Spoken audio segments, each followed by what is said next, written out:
Those of you that don't know me, if any, my name's Peter Brown, and I'm here to present what I call the Yoga of Radiant Presence. First of all, be comfortable, be loose and easy. If you need to get up and stretch or go to the bathroom or get some more tea, just have at it. You know, we're here to have fun, so enjoy yourself. A friend asked me last night why I call this a yoga, and I told him that the reason I call it a yoga is because this is an engagement. It is a means of and a vehicle of engagement with the actuality of your experience that can and will reveal what it is.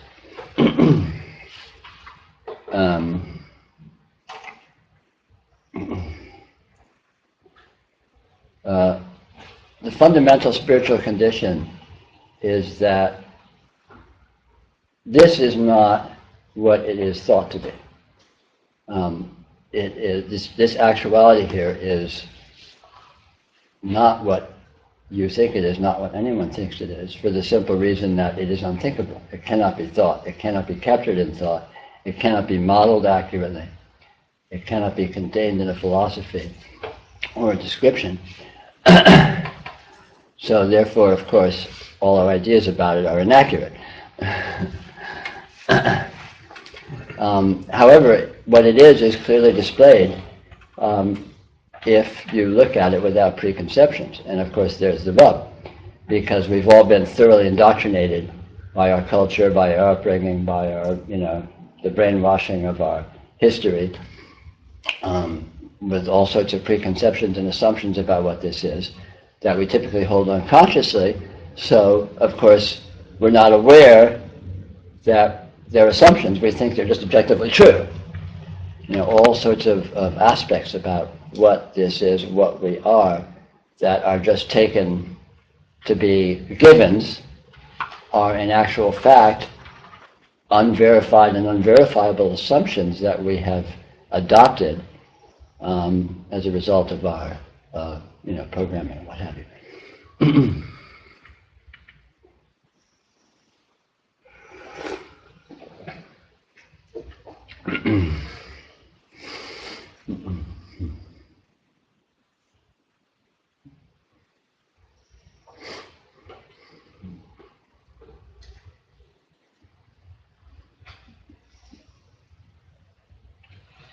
So, I didn't get a lot of sleep last night. I was no doubt exacerbated by too many cups of black tea at dinner time.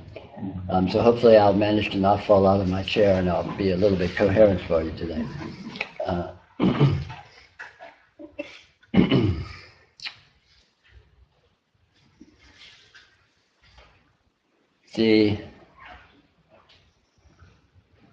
Possibly the most surprising fact and the most fundamental fact about the actuality of your experience is that it is unresolvable. What this means is that it is impossible to ultimately pin down or define the actual condition of any and all experience. This is counterintuitive in terms of our human framework, because typically we think we can know what things are. We think we can know what things are, maybe in a vague way, maybe in a general way, but generally there's a sort of background assumption that questions are answerable. Questions can have answers. These answers can be more or less precise or specific, and these precise answers can therefore be relevant. This is not actually the case, strangely. The actuality of this condition is entirely unresolvable. It's entirely infinite, and I'll go into in quite a bit of detail what I mean by that.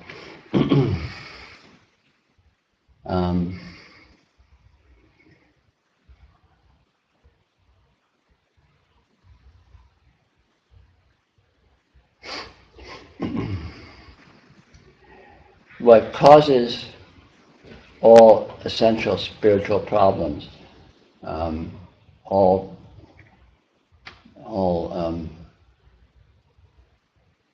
problems of self-definition and definition of one's life and one's condition, as limited, as frustrating, as problematic in any sense, is based on the supposition that we can know what anything is.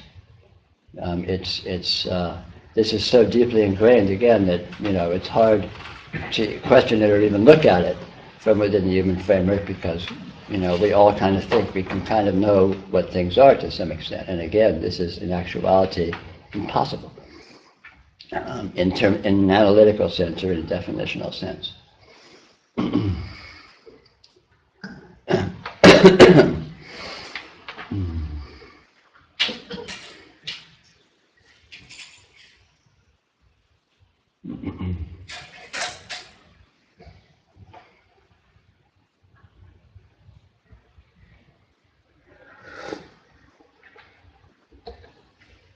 So, a sense that someone knows what they are, they know what their condition is, they know what the condition of their environment is, they know what the condition of their social relationship is, they think they know what the condition of their history is, what their projected future is, think they know what death is, think they know what disease is, think they know what health is, think they know what success is, think they know what failure is. In any sense whatsoever, all of these assumptions that these are knowable conditions are unwarranted. But because we don't recognize that, if you think they are warranted, if you think you can answer these questions, and again, this is not a product of conscious thought typically, but something that is just held in the unconscious or what have you, assumptions that are held to be objectively true, this is not questioned. And we assume that the problematic conditions that we assume obtain, to whatever extent, in our lives actually are objectively true. Again, the powerful fact is, it turns out, it is impossible to know exactly what anything is. And when one discovers experientially the actuality of this condition, the actuality of the unresolvability of what this is, this experiential actuality is, that of course we all are, then you discover that you can't know what anything is, and all of these problematic conditions and all of that we have assumed to be the case turn out to be unverifiable assumptions. And we again discover that in actuality, more and other conditions than these limiting conditions actually obtain.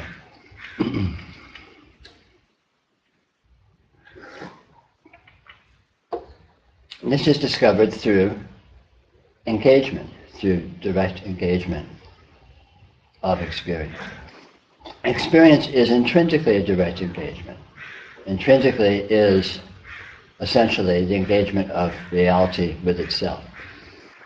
Now, you may be used to holding that experience is the result of the engagement of your consciousness with an experiential field, or with a sensory field, or with an outside world, or with some conditions that are present as the objective pole of your experience, and then there may be some subjective pole that is awareness or consciousness or some principle that you may identify with and hold to be more yourself, as opposed to the objective pole, which is more objective, more not yourself, more just a given.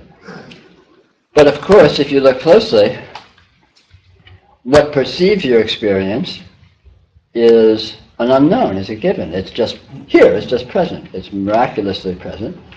It's as much of a given as the supposed objective pole of the conditions, the sensory conditions, the light that shows up, patterns of light that show up in your field of vision, patterns of sound that show up in your field of hearing, so on and so forth.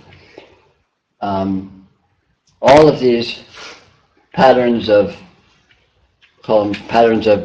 experiential characteristics that show up as the content of your experience show up objectively. They are just here. You aren't doing them. You can't not do them. They are just appearing essentially miraculously or strangely or objectively. But what is experienced in them is likewise appearing miraculously and objectively. It's just here. You don't have to do it. You can't not do it. You know, this call it this potency or principle of perception is simply a given, just as the presentation of all of these patterns of experiential characteristics, apparent patterns of experiential characteristics that show up as the content of our experience, are just a given. They're just here. Here they are. Here is perception. Here is what is perceived. And it's essentially doing itself. It's just proof. Here it is. You don't need to, squeeze out some awareness. Let me muster up some consciousness. It's not like that. It's just proof. It's just here. It's a given. So essentially, reality, i.e., this actuality, is showing up as the power of perceiving, just as it's showing up as that which is perceived. And in actuality, if you look closely, that there is a perceiver is a philosophical assertion or a logical assertion. That there is a perceived is a logical assertion. There's something perceived, so there has to be some power of perceiving it. It's a good argument. There's a power of perceiving and there's something perceived, so these two things are actualities. But I think that's too much analysis. I think the fact is there is the presence of this that we may call experiencing. This that is here, this field that it's so completely blatantly obvious of presence of your experience. Why can't it just be here? Here it is. Why does there have to be a perceiver and a perceived? It's a logical deconstruction from the given fact of the undeniable presence of this. But since the perceiving faculty is showing up miraculously, and since the perceived characteristics are showing up miraculously, why appeal to two miracles? Why not just one? Why not just this presence is here, and it is experience? And why does there have to be a perceiver? Why does there have to be a perceived? Now, of course, we're all used to seeing it that way, and it's a logical construction of English in most languages because we have nouns and verbs. There's an action, so there's a doer of the action, and there's a recipient of the action. I see. But if I go looking for an I, it's very slippery to try and find an I that is seeing. And again, I go looking for what is seen, even though it's obvious. It gets very slippery to try and pin it down, what it is and what its actual relationship is to this asserted I that's seeing it. Anyway, all of that is a bit of an abstraction, and that's really the point. This is here. It's self-evident. And any further elaboration has to appeal to all sorts of analysis, the elements of which can't be verified. This is obvious, that this is here. We'll call it your experiential field. If you want, right? That's a nice general way to refer to it. This, that is actual. And all of these aspects of it, assertions about it, are abstracted from this condition and essentially imposed upon this condition conceptually. And it's all based on nothing other than this condition. But this condition cannot be verified as actually consisting of these portions and parts and aspects and poles that we usually assume come with it, or we usually assume it's made of.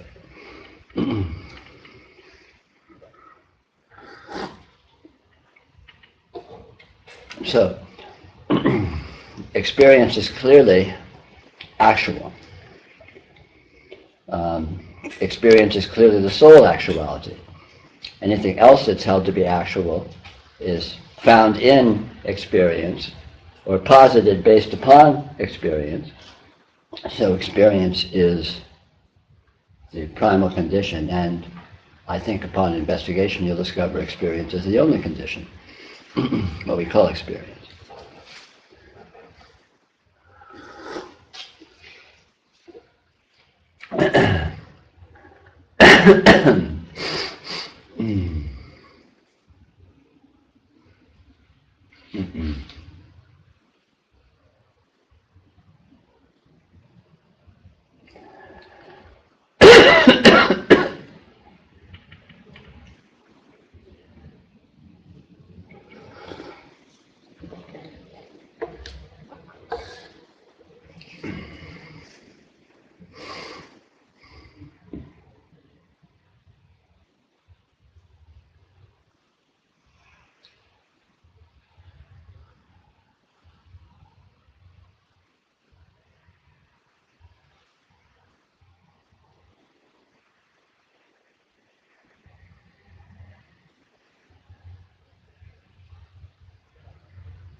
Sorry? Can I have a question?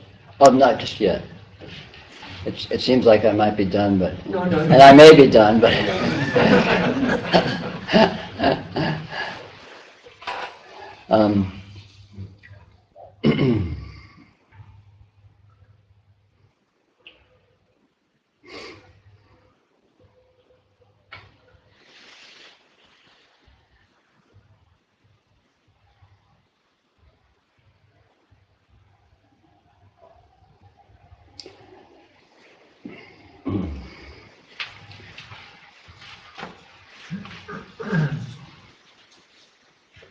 one of the interesting aspects of experience is that it has no external reference. There's nothing outside of experience that you can hold up to experience to gauge it, to measure it. So all of our measurement of experience happens within experience.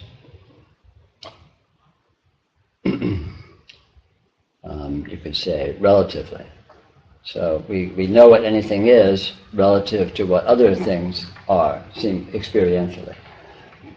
There's no actual objective standard, so to speak.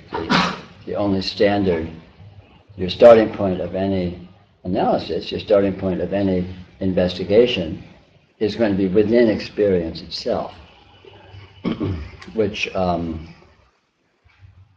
poses some problems, because the very nature of experience is dynamic, unstable, and unresolvable.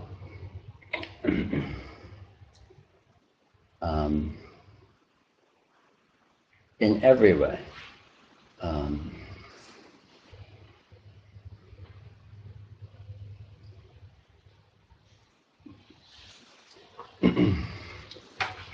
We can only appeal to our experience as a starting point of any investigation.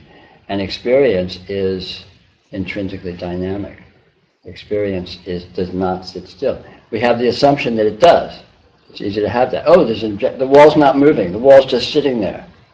You know, my experience of it may be wavering, but that's due to vagaries in my biochemistry or my fluctuations of my nervous system. But the wall's just sitting there. So we assert that. But even that there is a wall is derived from experience itself. So it's a circular argument. The supposition that the wall exists objectively is derived from experience. So if you derive the existence of a wall from experience and then appeal to the objective existence of the wall as a way to gauge your experience, it's a circular argument which can't support itself. In a logical sense, and in a more pragmatic sense, the wall is simply an experience. The wall disappears when you go to sleep. The wall didn't appear at all until you were here. If you've never been here, this wall doesn't exist as far as you know. Some wall somewhere else that you never have seen and never will see is only an assertion as far as you know. And the argument, oh no, but it's really there. You can make that argument, but that argument is made within your experience, not in the context of experiential verification. On the assumption that there's an objective world, that's an easy assertion to make. But that assumption is based upon experience, and experience is essentially subjective in the sense that experience is an appearance. And to start from an appearance and derive something that is held to be objectively true, and then appeal to that objective truth, to go back and diminish the appearance as a powerful fact, is a really circular argument, is really an assumption. It's easy to discover the very slippery nature of experience. There's a seat up here, and there's a seat over here as well. Oh, okay. Experience is very slippery. Experience is intrinsically dynamic. This is very easy to verify simply by looking within your own experience. Those of you that heard me talk before, you've probably heard me say many times, there's a very simple experiment you can take. Sit for a few minutes in front of a blank wall and just look at it and watch what happens. And you'll notice that the wall, your experience of the wall itself dances. It's dynamic. It's intrinsically unstable. It will always do that. You can't stop it. You can't slow down the wall. You can't make the wall become stable experientially. All experience is like this.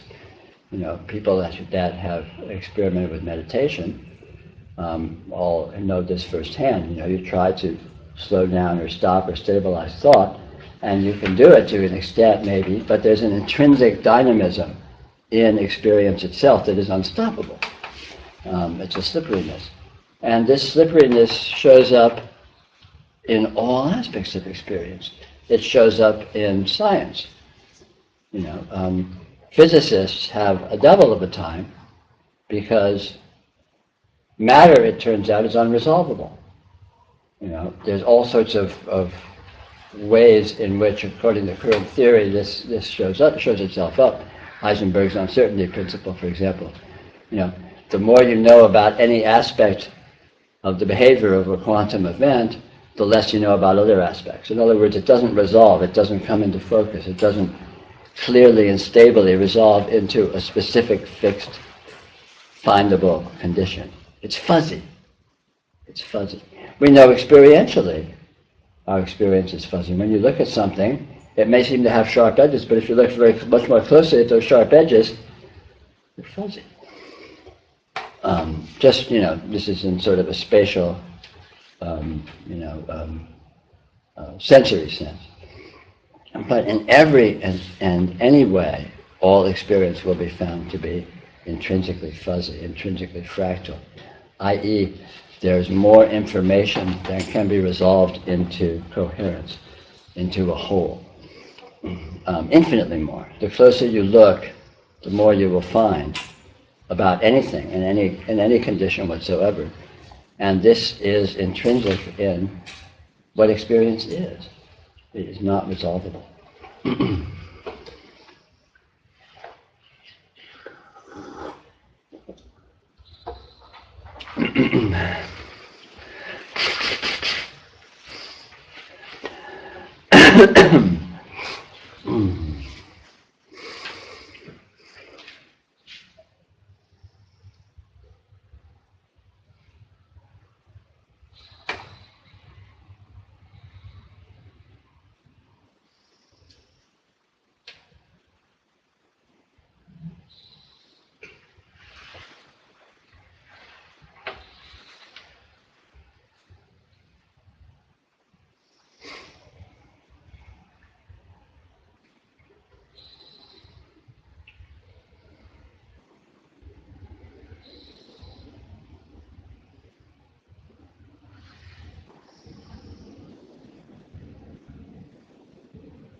Next time I come up, I'll try and avoid tea with dinner.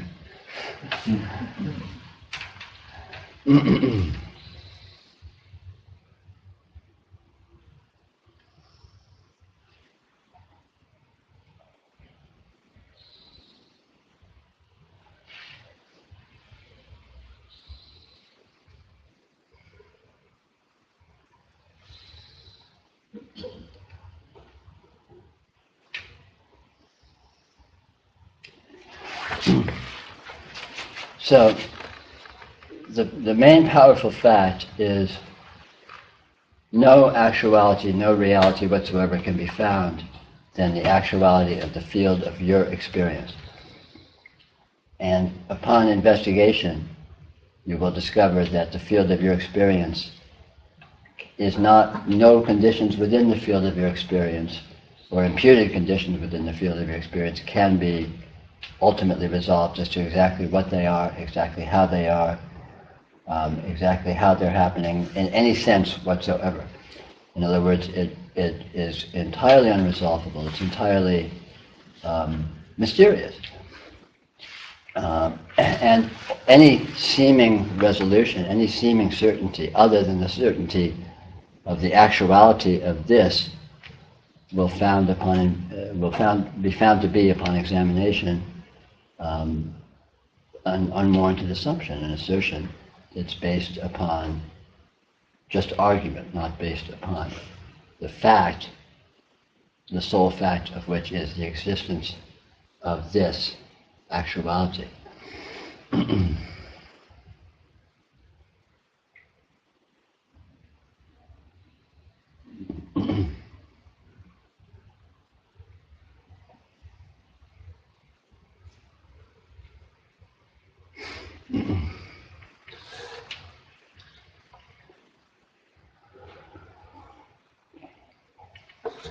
Well, why don't we chat a bit? Maybe that'll pull some focus into my addled brain.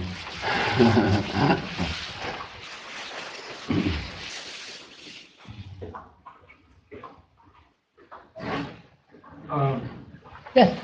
Would you suggest that we simply sit and experience and enjoy the experiences as they come? Well, it doesn't matter whether you sit or not. It doesn't matter whether you enjoy it or not, but experience will come and go in the way that it does. Yeah. May as well enjoy it, if possible. And you don't need to sit. Sitting or not doesn't add or subtract anything from it either, right? I mean, experience doesn't, if you're moving around, experience is not any different than if you're sitting. If you think you're doing something, experience is not any different if you think you're not doing something.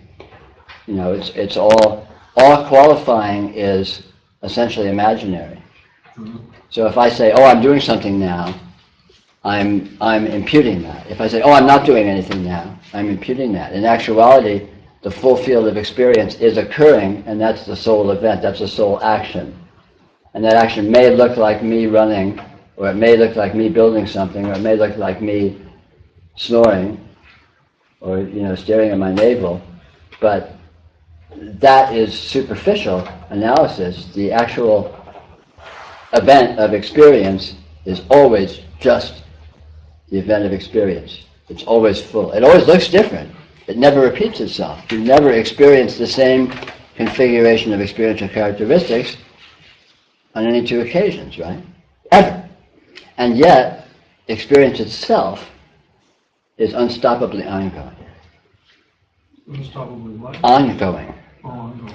And this fact is noticeable and discoverable, and then when you discover that fact, then all of this pretension of doing this or not doing that, or trying this or not trying that, or achieving this or not achieving that, is seen to be just empty assertion, because none of it addresses the fundamental event, which is already the case and always will be the case, which is just this ongoing occurrence. Yeah. Just to get my mind around the terminology, as you are using. I'm familiar with this stuff you're talking about. To get a clarification on the terminology. Mm-hmm. On one side, you say experience is dynamic, mm-hmm. unstable, mm-hmm. unstoppable. Mm-hmm. On the other hand, you say experience is always there. Mm-hmm. You see the contradiction in the... It's not a contradiction because always is not a definable condition. Always can't be found as being always. And unstable can't be found as being unstable. These are all assertions. And the assertions may be evocative, they may be indicative of the condition, but they don't define it. This is undefinable. Yeah. So Okay. always here just means this as it is. Unstable just means this as it is. And doesn't mean that this has to conform to some definition of these words that we're throwing at it. See what I mean? In other words, the definition, what the words mean, has to come from what this is and the way in which this is. In other words, when I say it's unresolvable, I mean it's absolutely unresolvable. Instability is not resolvable as being instability. Apparent stability is not resolvable as being stability. Constancy is not resolvable as being any constancy. Always here is not resolvable as being always here. Here isn't resolvable. Always isn't resolvable. But all of these things refer to nothing other than this actuality, which transcends any and all of them, even if these may be artful ways of indicating it. Yeah, the dynamism or instability which you are speaking about is relative to something stable there, Sure. something static there. Sure, you can say that. So that's not the experience. No, because you can't find either of those in actuality. Those are more jumping off points for inquiry, jumping off points for investigation. And you discover this actuality, which may be partially indicatable by these terms, but is not limited to these terms, or not defined by these terms. This is not definable by terms. This is not conceivable by concepts. Concepts don't apply to this with any degree of accuracy. And all of our language, all of our thought, conceptual thought, approximates this to various degrees, but none of it accurately captures this. This is slippery, it's elusive, it transcends any and all definitions we try to impose upon it. So these words are intended to be seeds of inquiry, seeds of investigation. But what you find upon investigation will certainly transcend your starting point if you start from, a notion or a concept.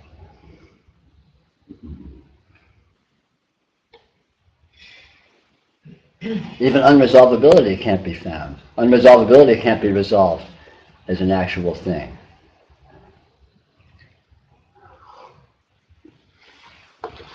Yes? How does this awareness or experience that you have inform your behavior or choices in the objective world, even though we're assuming the objective world, according to what you say, is an illusion?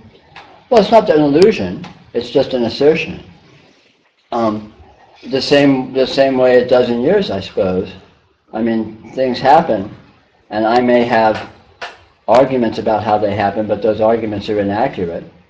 Yesterday I went to such and such a restaurant because I wanted to have the food. Well, that's a very partial claim. It's a flow of events that is indescribable and that has infinite factors, maybe, in infinite qualities, all of which may be interacting causally or maybe just occurring acausally, and shit happens. And yet we have these arguments of, oh no, I did this because of this, and I achieved this or didn't achieve this because of that. But these arguments are just that, they're arguments. And in actuality, no one can know why anything happens or how anything happens. So your question is essentially unanswerable. Why do I do what I do? I have no idea. Okay, well, Right. Yeah. But, which doesn't preclude me from having all sorts of ideas about it either. right. Right. They have done experiments medically to measuring the brain activity and seen people move an arm, and that happens, and then just after that the brain makes up the reason why it should move the arm, but it has already happened.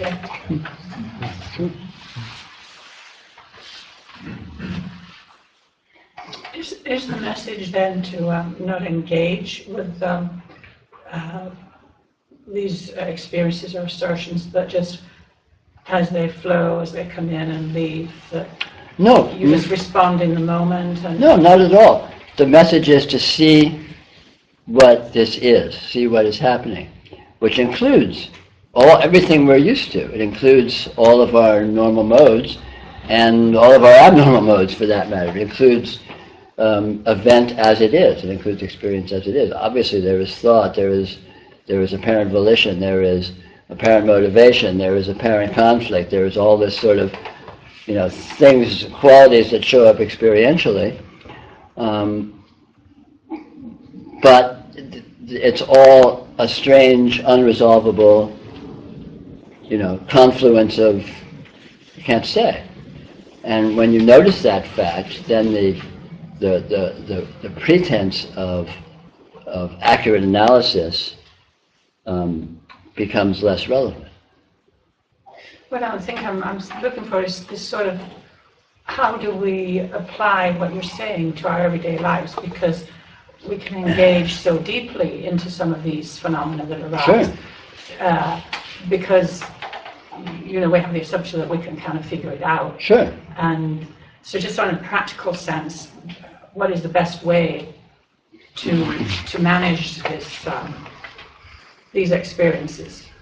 Because we can just go deeply into them, and we assume that we can get it all figured out or make sense of it. Are you saying that we should more be like an observer as No. phenomena arise and leaves, and sort of? No, I'm not.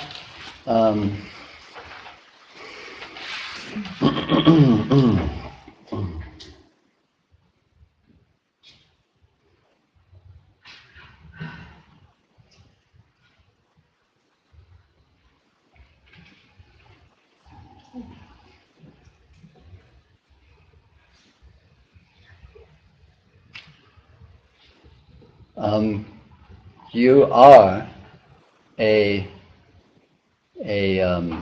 limitless intelligence.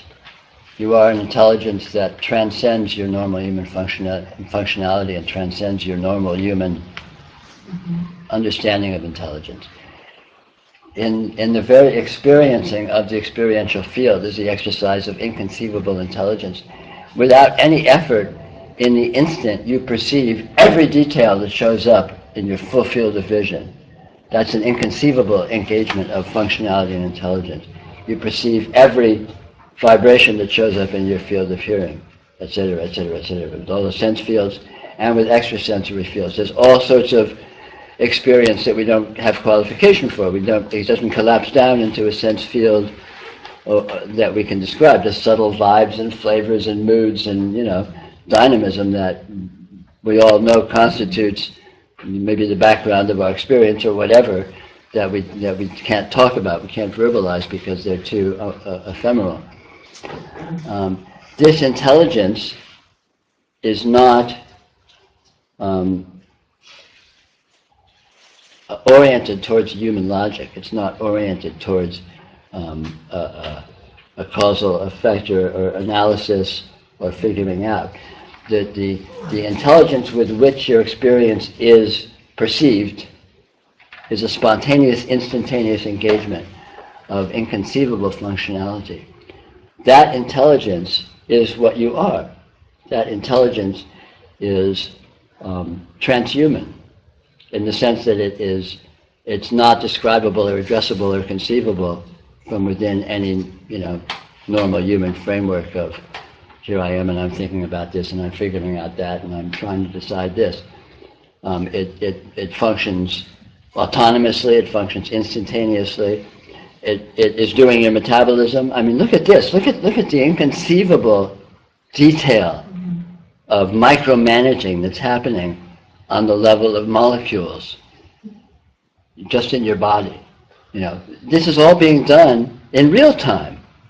It's a real-time improvisation. It's like, it's way beyond Mozart just spontaneously improvising all of his symphonies at once. what you are is doing that right now, already. And this fact is noticeable, this fact is discoverable through direct participation, because you already are participating in it. The intelligence, the level of intelligence that is doing this, you already are that, you already are doing that. But typically, we're cut off from being aware of that through simplistic identification, which creates the phenomena that in pop psychology we call the conscious mind versus the unconscious mind. Your unconscious mind is completely engaged with every aspect of your experience with absolute intimacy and spontaneousness in real time. The conscious mind couldn't possibly even begin to scratch the surface of that functionality. And yet, the conscious mind is an artifact of the unconscious mind too. They're actually one. So this is really about recognizing the fact of this intelligent engagement and how to put this?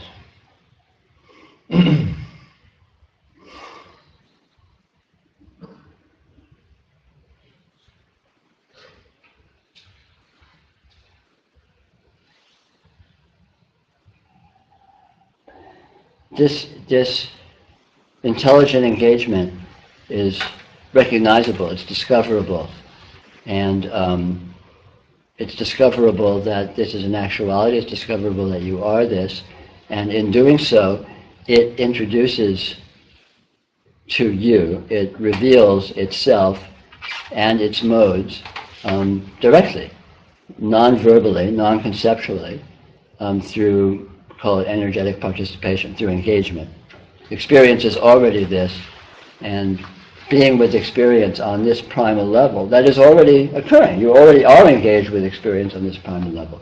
Noticing that that's the case allows you to participate with it on that level, which enables you to discover consciously and identify with this profound intelligence that you are, that completely transcends the human scale of things, that completely transcends the human concept of identity, of functionality, and so on and so forth. And this reveals itself directly simply through noticing that it's the case. How to do it is, of course, the rub. And, the essential technique, if there is a technique, is to be with your experience without having preconceptions about what it is. Just notice the fact of experience. Notice the inconceivable instantaneousness, the inconceivable intimacy of experience. The fact of the quantity and quality of information that is being continually refreshed in real time, every instant. Being with your experience on this level of comprehensiveness, this level of engagement, will reveal its own inherent characteristic and communicate it, again, non-verbally, very directly, and this participation affects a shift in identification from this conscious mind that we normally identify with as this little persona that has a role in life and has a history and has ambitions and has aspirations and has failings and has, social roles and all these things, to a shifting of the center of gravity from centered in that as identification to a spontaneous, ever-increasing identification with this actual, supremely functional, real-time intelligence that you actually are already. It just seems like such a chasm, though, between the two, the transcendental mind Right. and then ordinary existence, which Yeah. just seems Right. to pull us up. Yeah, but it isn't. It seems that way, but it isn't So actually. you're saying it's all one fabric. Yeah, you already are that. You already are that. And just if one may not be used to identifying that that's the case, but the fact is it is the case, and it's excessively the case, experientially. And through flirting with that, through playing with that, through just being with that, this can reveal itself, this can communicate itself in its own terms. Again, it won't communicate itself in a way that is verbalizable, or explainable in human terms because it doesn't function on that level, so to speak. And again, it seems like a chasm, but it's not so much of a chasm because it's intrinsic. You're already doing it. You already are it. So it's actually accessible because you already are accessing it. So it's kind of a trick. You discover a trick of allowing yourself to notice and participate in what is already happening. You know, we cut ourselves off from that by thinking of that as something that's not us. Oh, sure, this perception is happening, but that's not me. I'm this little guy sitting inside my head thinking about things and arguing things and wanting things and trying to avoid pain and seek pleasure and all this stuff, right? The sort of the conscious homunculus or whatever. But I am actually what is doing my experience. I am engaged with my experience. I mean, it's a fact. Even if I say, oh no, my body's doing that. Well, I'm my body. Am I not my body? You know, what is doing my body? What is this inconceivable functionality? You know, that's keeping a biosphere balanced and running and operational in the midst of this chaotic, you know, environment and conditions that are constantly changing. You know, I mean, it's the fact that that is already happening. It's the fact that what I am is already doing that, already engaged in that with absolute intimacy. And this fact, because it is a fact, is experientially accessible. Because you already are accessing it experientially. Just the fact that you're experiencing your sensory fields means there's no gap between what is experiencing your sensory field and some you that is over here. There's no over here, right? It may seem that way, it may feel that way, but again, this is an artifact of our habitual erroneous identification with very partial, defined self that we may think we are, instead of this inclusive self that we actually are already, even if we don't realize it. Just a second. Yeah, so what is it that keeps us from that shift? And I think a lot of people either have had little openings and closures, or you know, people haven't had any experience. And you know, they have that shift in perspective and perception. Yeah. So what is it that keeps us, you know, tied up in our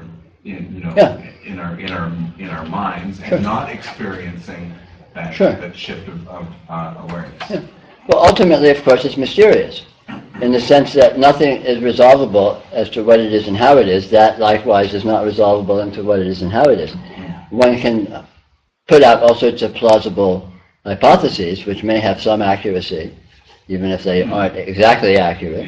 One may say the habit, you know, somehow it's analogous to a computer virus. Somehow we have been seduced into this partial identification that has become habitual, where we identify with a very minor subsystem of our functionality as being the totality of ourselves, and therefore, you know, sort of experientially somehow divorced or cut off from this vast operating system that inclusively, of course, is ourselves, but somehow, again, there's been some sort of a hypnotic or semantic disconnect that seems to separate a separate self.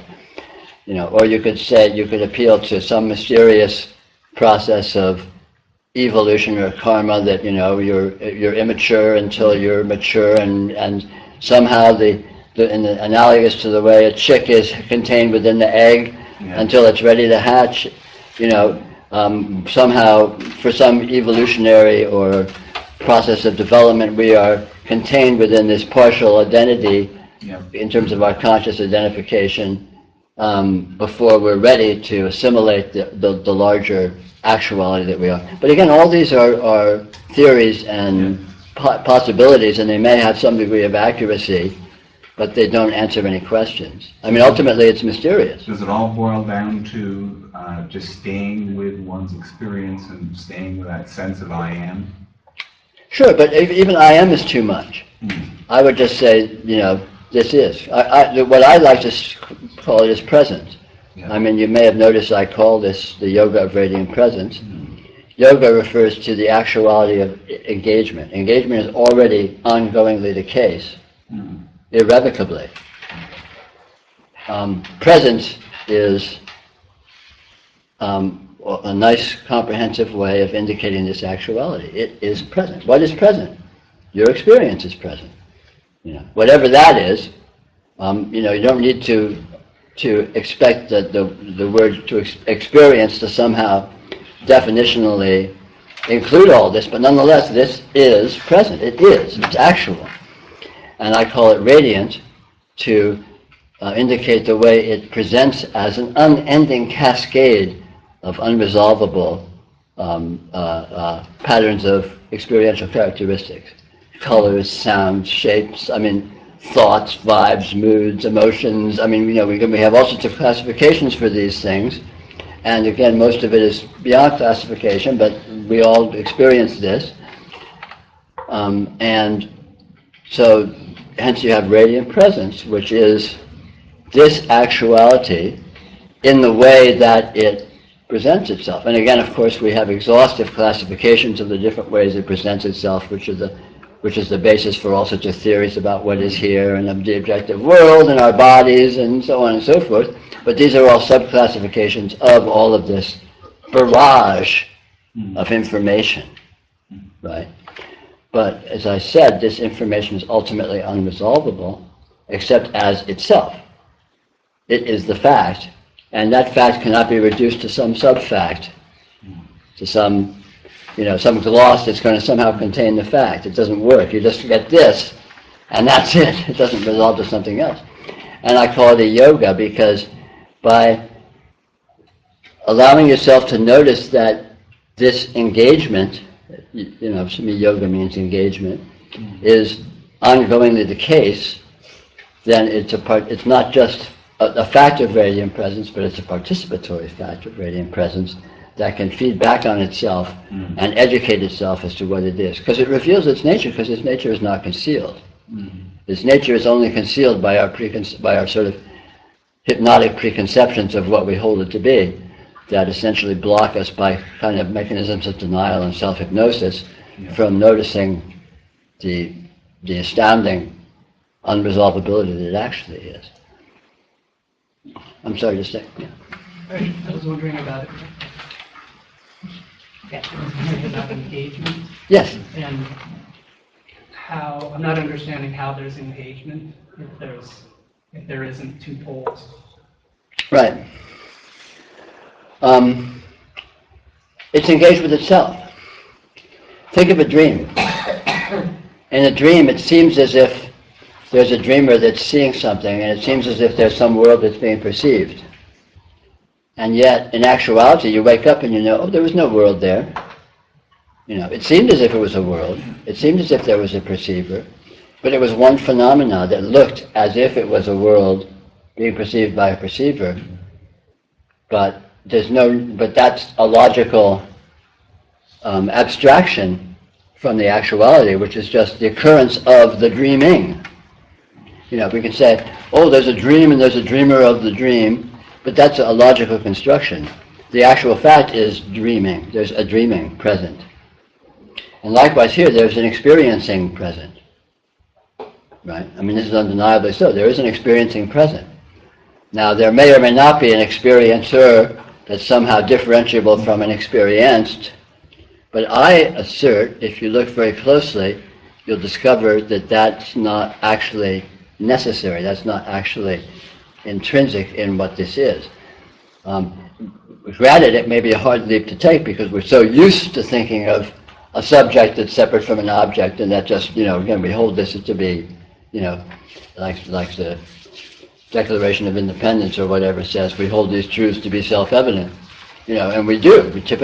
Most humans will hold, oh no, of course there's a world. You go out on the street and tell someone there's no objective world, they're going to say, lock this guy up. He's nuts. Go away, don't bother me. But in actuality, if you look very closely, experiencing as a fact is self-sufficient. And an experiencer can be abstracted and argued, maybe hypothesized. You can hypothesize there's an experiencer, you can hypothesize there's an experienced, i.e. sort of a polar relationship within this experiencing.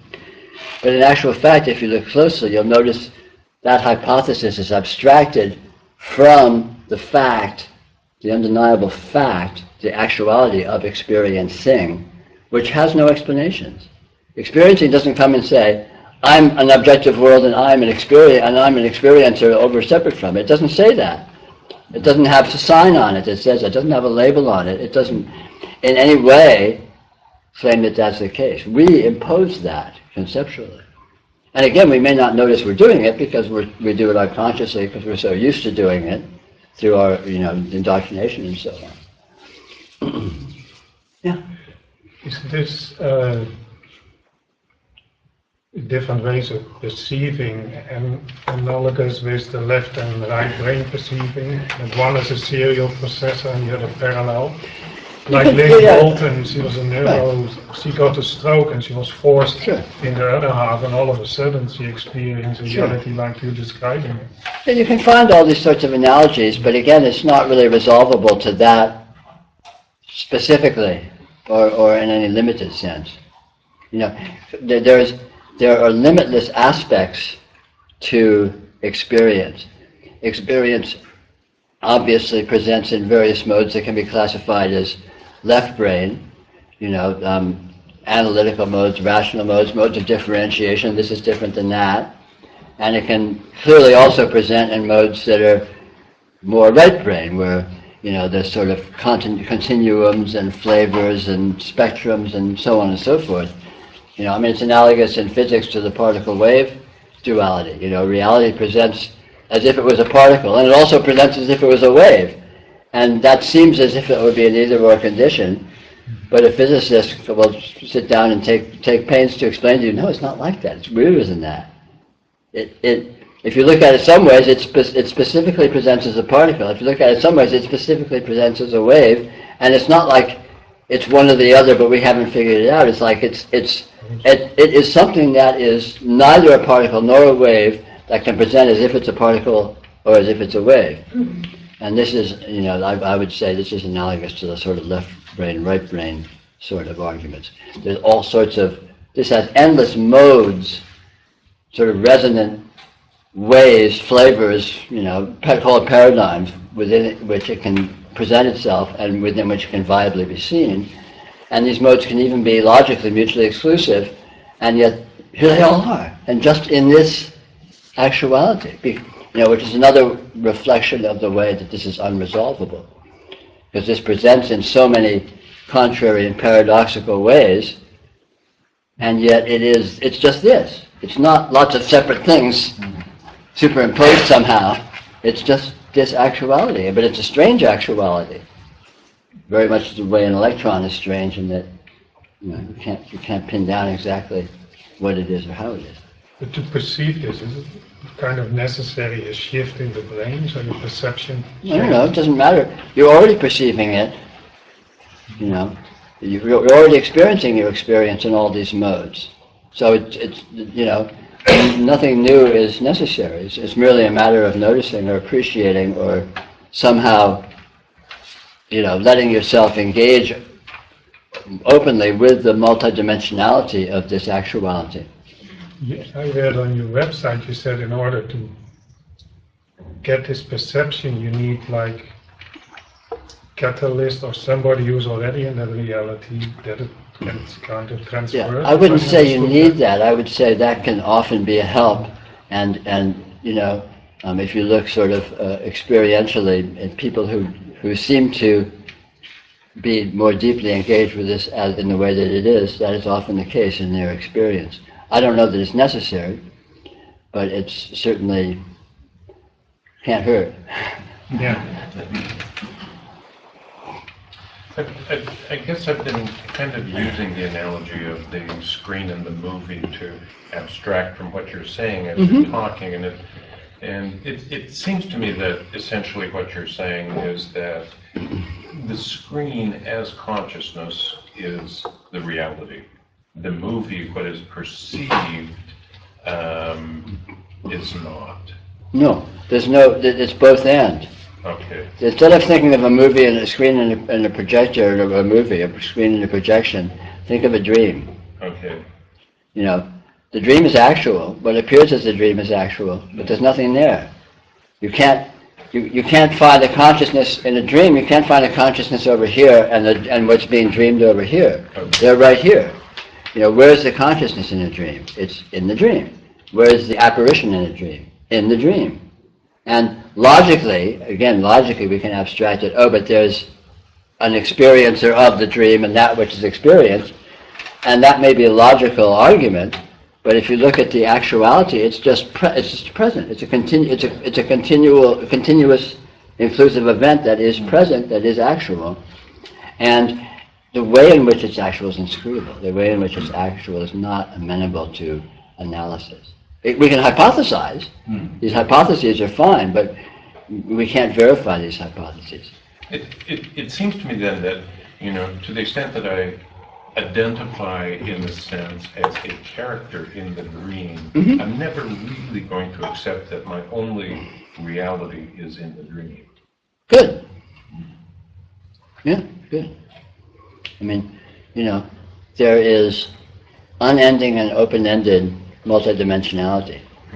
So any way that experience presents itself, it simultaneously presents itself in an infinity of other ways, alternatively, that may be slightly different, radically different, completely contrary to any given way that it seems to be, and yet is actual. And how that is, and why that is, and the way that is, and the way any of these apparently diverse, call them paradigms are, is ultimately unresolvable.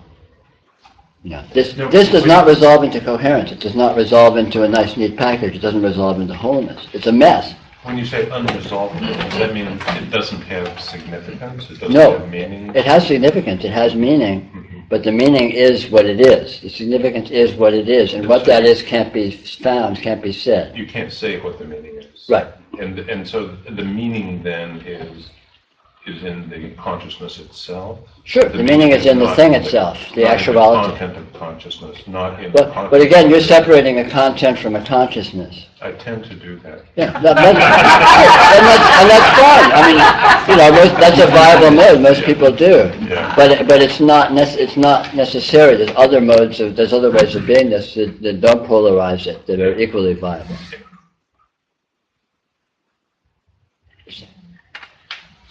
I hope I can articulate this. I hope I can articulate it. Can you speak to the idea of the drive in being, you know, in a body with an ego, of breaking out of the experience, the limitlessness of it, and yet when you almost grasp it, which sometimes I feel like my mind then wants to put it back into something very concrete. Sure. All of a sudden I think I get it, and then I try to compare it to something, and then no, Sure. that's not. It's really frustrating. Sure. Well, this, you know, the very nature of this actuality, I tried to touch on this somewhat inarticulately at the beginning of this talk. The very nature of this actuality is it is exploring itself. It is investigating itself. It is intensely curious about itself. And this experience is that investigation. This is ongoingly investigating itself. So this is obviously an intrinsic theme in this event itself of, you know, what's going on here? What is this? I mean, obviously it doesn't, you know, phrase it in verbal terms or like that, but there is a drive, an intrinsic drive to investigation, to discovery, to penetrate itself, to move into itself, to grow in itself, to explore itself. And of course, we can participate in that from the point of view of our partially identified selves as we want to know. So that's just a resonance with the natural motivation of this actuality in itself. So that's, you know, in that sense, it's quite understandable. Again, in the process of this expansion, of moving into this actuality more deeply, more profoundly, more in the way that it actually is, as opposed to our misunderstandings of it, there is, we're coming up against habit, we're coming up against our usual mode. You know, most of us have had a lifetime of partializing this, of being with this interpretively, of being with this in terms of partial identifications, and so there's a lot of sort of momentum with that mode of engaging it. So even as we have insight that transcends that mode of engagement, that mode of engagement will still, has a certain forcefulness just through familiarity, through, it's the horse finding its way back to the barn kind of thing, The hard thing is often getting lost in it. Yeah. Forgetting. Absolutely, sure. And yet, it's the only game in town. You get lost in it for, a minute or an hour or a day or a week or a month or a year or a decade, but sooner or later you have another insight, or some degree of insight. And then bang, the cycle's off again. And the thing is that in the long run, reality wins. In the long run, the actuality of this as it is trumps. So in the long run, as you move from being with your human identification, your psychological identification, into this more profound actuality, it's going to win. It's holding all the cards. It has all the power. It has the authority. But that can look very inefficient. And all life, let me back up a bit. I call this a yoga, and this is not something special to do. This is the only game in town. All life is this yoga. The very nature of life is reality exploring itself, moving into itself, assimilating with itself more intimately. But this process proceeds in its early stages relatively inefficiently. You might go a whole life with a few little insights, say. I mean, it's an absurd generalization, but let's just put it out there as an argument. But when one reaches a certain point of maturity, one begins to, sort of the fires begin to kick in, and one begins to get more urgent about this, one begins to get more motivated about this, one begins to spontaneously take this more seriously, and at that point the yoga kicks into high gear, it becomes a yoga proper, where you really, more or less actively or consciously engaging this, exploring this, trying to do this, trying to tear yourself out by hook or by crook out of, limited modes and partial modes. And typically we do this very inefficiently because we live in a spiritual dark age where there's not a lot of information available about how to do this efficiently. So there's all sorts of, we've tried different spirituality, and we'll, go to Buddhist meetings, or we'll do this, or we'll do that, or we'll drink too much, or we'll take drugs, or we'll act out some extreme behaviors. It's all a way of pushing the envelope of trying to, affect this expansion into actuality. And if our karma, if and when the karma ripens, so to speak, if that's even relevant, then things really kick into high gear and you begin to make progress. But ultimately it wins. It's like water going downhill. This reality is moving into itself. And this is the only event. And again, it can seem to be very inefficient, and for most people, or for most of your life, or for most of your lives, or whatever. But it can get efficient. And you notice when it does. You wouldn't be at a meeting like this, probably, if you weren't already at some point of that greater urgency, at some point of that real, sincere engagement with this investigation, with this yoga. Well, it's certainly profound that keep you, those profound moments that keep you going. Sure, yeah, of course. Yeah, because, there is actual insight, there is actual realization, there's an actual discovery to be made. This isn't just pie in the sky, it's not just wishful thinking. Which it can seem to be in the more naive stages of this, because a great deal of what passes for spirituality among humans at this time is wishful thinking. But it is based upon and ultimately energized by the real thing, which is here, and which is available. When you get to a certain point, this becomes viable for you, this becomes meaningful for you. And until then, it just sounds, well, that sounds great. Wouldn't it be nice if that was true? But when you get to a certain point, you begin to see the truth of it. You begin to intuit the truth of it with various degrees of profundity. And then it becomes more relevant to you personally, more meaningful, and you really take it seriously, engage with it more profoundly. And if you have good fortune, you get, your unfoldment becomes more efficient. And this is unpredictable. You can't, unfortunately, this stuff can't be assembly lined, contrary to the claims of some major religions and spiritual practices, because it's ultimately down to the individual's fortune. We're each very unique energy systems. We each have very unique potentialities, very unique strengths, very unique weaknesses, very unique talents. And the trick is to stumble on the particular combination of ways to employ your assets that will yield the most efficient results. Can prayer help? Sure. But again, anything can help, anything can hinder. It's not a matter of the activity or practice or vehicle so much as the intelligence with which you engage it. Okay. Yeah. Unintelligent engagement with any activity is just going to be a trap. It's going to be another anchor. It's just going to be another frame of reference to entrap yourself with. But intelligent engagement will enable you to discover a way of transcending your starting point. Mm-hmm.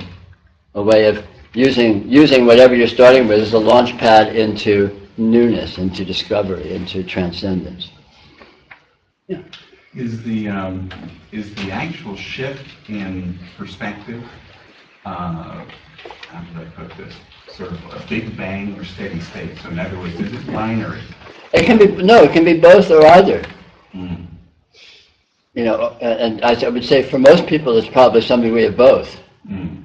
There can be sort of quantum events of major ahas, and these major can be really major, depending on the individual karma. Mm. But this is often accompanied by, or perhaps even more the case with some people, a kind of a gradual bumbling along. Yeah. And again, this is down to the individual nature and so on and so forth, and your individual fortune. Mm. Luck plays an enormous part in all this. Or call it karma if you want to appeal to grace and good fortune and divine blessing and all these sorts of things. And again, these are all theories, and they're fine theories. They may actually have something to them, but but there's the final word doesn't exist. How did it happen for you that you made this shift? Strangely, I was always. My nature was one, as far back as I can remember, as a small child, I was intensely curious about what this is, as far back as I can remember.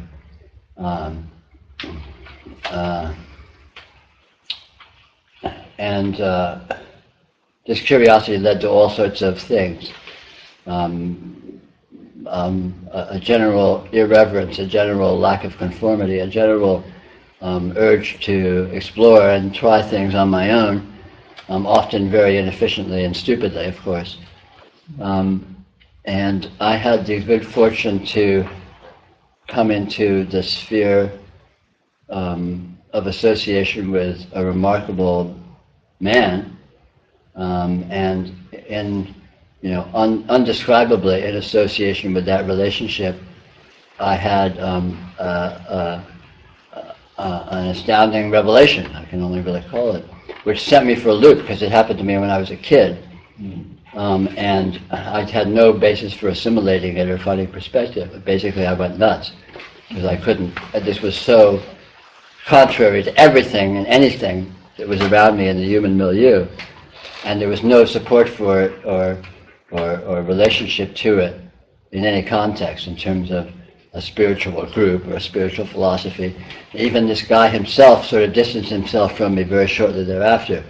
It felt like a sort of a kicking me out of the nest kind of thing. And I don't know what's up with any of that, but at any rate, so I sort of flailed around trying to make sense of this because I was, for about the next 24 years or so, I was living in two worlds. On the one hand, I had this experience, this astounding experience that stayed with me, but I had no context whatsoever to assimilate it. At the same time, I was this human being. I was this person. I was this Peter Brown in this life, and having people, trying to relate to me, and I'm trying to succeed or be happy or even just get by, right? And I flailed around and just investigated all sorts of spiritual traditions to try and find out if there was any context anywhere, if I had just completely gone nuts. Or did just everyone have it completely wrong, as seemed to be the case to me. And I discovered, lo and behold, yeah, most people do have it completely wrong. Most spiritual traditions are bullshit. You know, or they have a germ of truth somewhere way back in the background, but you have to already know the truth to even discriminate it, because most of it is gobbledygook. You know, well-meaningly maybe promulgated by people who are inspired by it but don't get it. You know, but anyway, as a result of, or maybe not as a result of, but after 24 years or so, somehow it all came together for me. It just sort of fell into place one day, very, very uneventfully. It was just a little moment one afternoon where all of a sudden I didn't live in two worlds anymore. It wasn't the human me and this bizarre weirdness. It just sort of integrated, and I can't say really anything about that.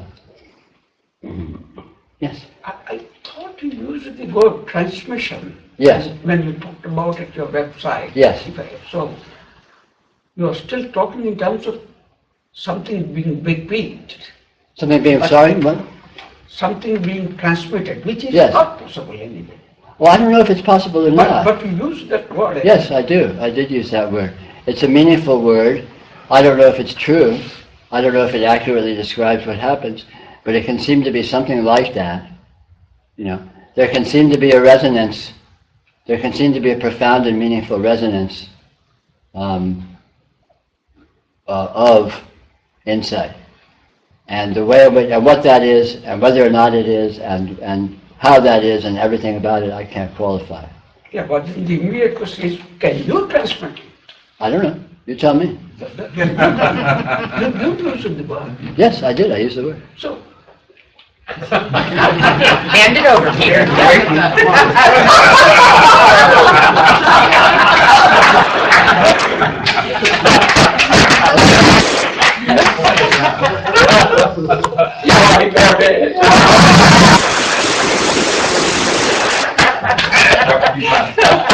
Yes.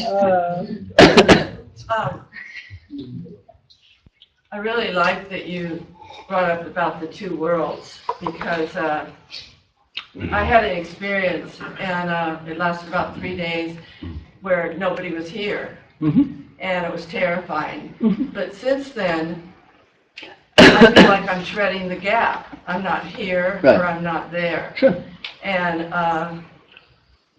depressing's just not even a word that I use. It's so much deeper. It's like, I don't get it anymore. Why every morning I show up and go, oh, I'm still here. So I'm not trying to figure it out, but it's kind of like I'm lost. You know, I'm not here, or I'm not there. And I saw that nobody's here anyway, which is terrifying to the mind. And so, and then you talk about the part of, you know, everything, and as I saw it, just all shows up. And then when you were talking about it, I was thinking, but who's experiencing it then? You know, and I don't want to get into semantics or anything, but who's experiencing it? Because nobody's here. So when you were talking, I thought, well, maybe it's this higher intelligence that's experiencing what's showing up. Sure. Because the mind wants to think it's doing, and I saw, you know, that's not happening. So I'm just kind of wondering. Your experience is not unusual. I myself experienced a great deal like that. Hold on. Oh, of course. What did you say? Your experience is not unusual. I think it happens to a lot of people. As you heard, I myself experienced something analogous to that. This process of unfoldment, this paradigm shift, let's call it, from relating to oneself in partial sort of consensus reality terms into moving into the actuality that one is, which is completely and utterly different than what it's held to be in consensus reality, can be very turbulent, can be very disturbing, can be very protracted, can be very unresolved. it can be, intensely painful, intensely challenging, and all I can really say is it can be like that, but it's real, and that reality wins. It's kind of like childbirth. It does what it does. It goes where it goes. It's going to go through its process, however the result is, and you're just along for the ride, basically. And so this process has its way with you, essentially. I mean, so to speak. I mean, not that whether or not there's a you and all this is obviously irrelevant, but it does what it does. It looks like it looks, and there's no recourse. On the other hand, it is real, and it will win. Reality wins. Reality wins. And maybe not prettily, maybe not soon, maybe not even this life, who knows. But the fact that you're in this process, even though it's problematic, it's like being in adolescence, once you're there, it's going to go its course. So that may not be much condolence. No, it's just nice to know that there's nothing I can really do about it. No. And, But I'm trying to. But that there's nothing you can do about it is not true either. There may be things you can do. There may be tricks you can discover. There may be recourse to be had, depending upon your own inspiration and your own genius at being able to take advantage of tricks, to be able to bring assets or aspects of your being to bear on it.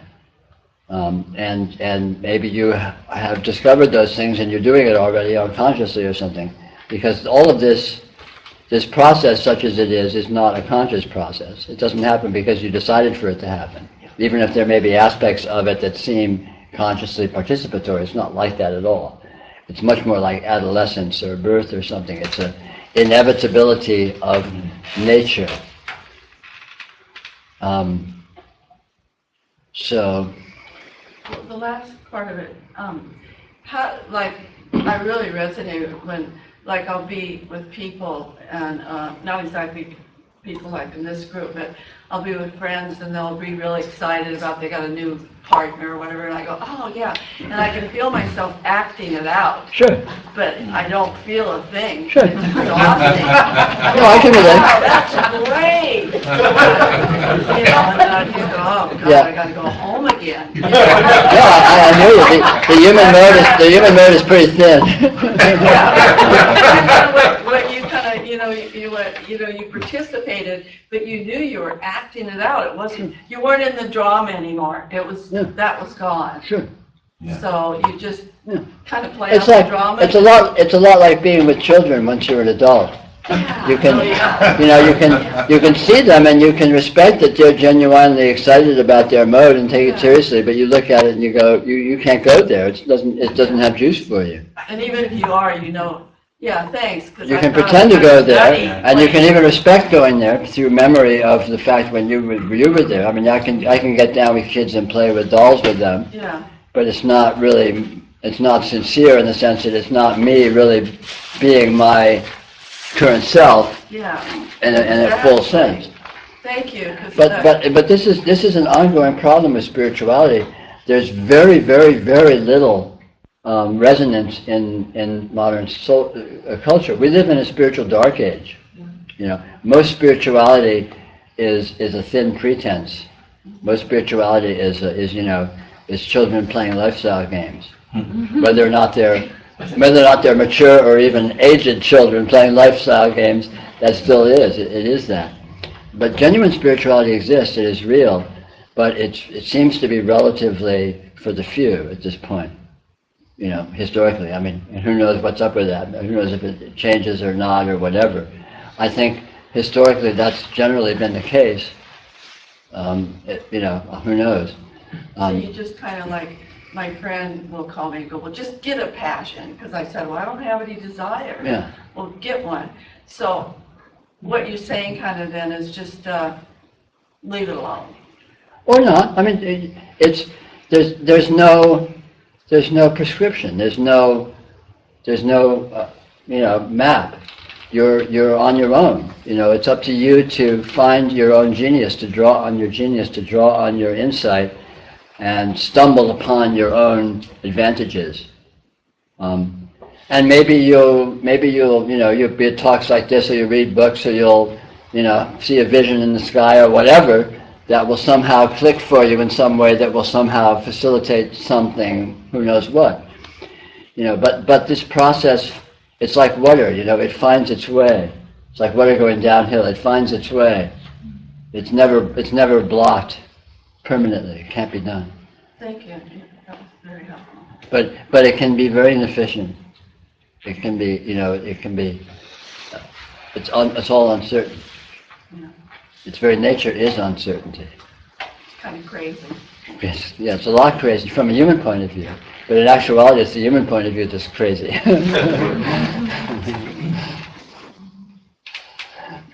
Yes?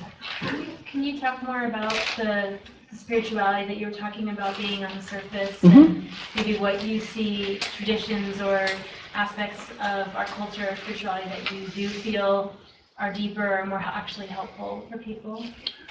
Well, there's very little institutionally that is generically deeper. Generally speaking, institutional spirituality, i.e. Tibetan Buddhism or Christianity, or as an institution, as a monolithic, social institution, are all very superficial. Which isn't to say that they can't be viable and productive means of genuine spiritual engagement, but that's more down to the individual participating than to the institution itself. The same can be said to going to dance clubs at night. That can be an effective spiritual path for the individual, or whatever, right? So the problem with the insidiousness of popular spirituality is that it claims to be beneficial. And it may be beneficial in sort of superficial ways, like lifestyle improvement, or improve your mood, or get you to quit drinking or whatever. But from a genuine spiritual point of view, where the rubber meets the road is always individual genius. And individual genius finds its own way. And it can spark with others who happen to be, to various degrees, engaged in that same actuality. There can be a reinforcement from outside, but you're generally not going to find it institutionalized. So if we're wanting support to help us to kind of wake up to what we're talking about, if we try something, Try anything. Try different, there's a lot of trying different things. Try anything, but be critical. Be critical. Be in touch. Yeah. Inside of ourselves, we feel more in touch with that or not. Yeah. It's all, but really be critical. Buyer beware. Don't be gullible.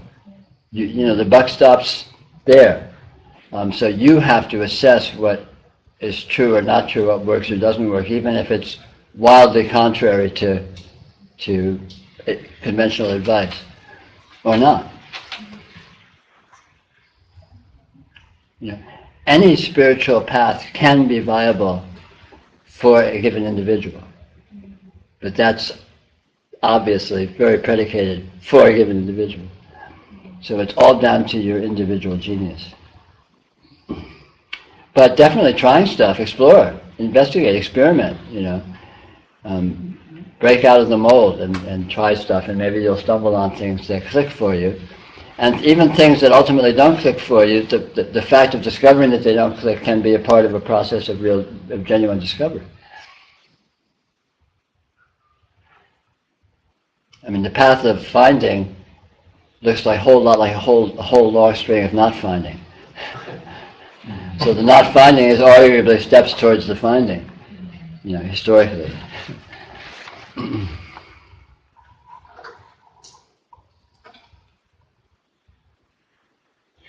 The way you described it is something like, whatever you call it, you had an association with somebody, Yes. and there was some transference. I can't say if there was. It's describable as if there was. Maybe there was. It was a strange event, and it wasn't contrived. It wasn't intentional. It was very unexpected, and I can't even know what it was. All I can say is it occurred. I assume it occurred in conjunction with this guy because of the nature of who he was. But I don't know anything about it. I mean, all I can say is it happened. It's strange. It was very strange. Is there a form of grace involved that makes the shift? It certainly is describable in terms of grace. It's absolutely describable in terms of grace. Or in terms of luck. Or in terms of karma. All of which are basically appeals to basically deferring explanation. Well, in the East they call it Diksha, Shaktipat. All of that. But again, those are, are appealing to some transcendence which isn't an explanation. It's divine grace, sure.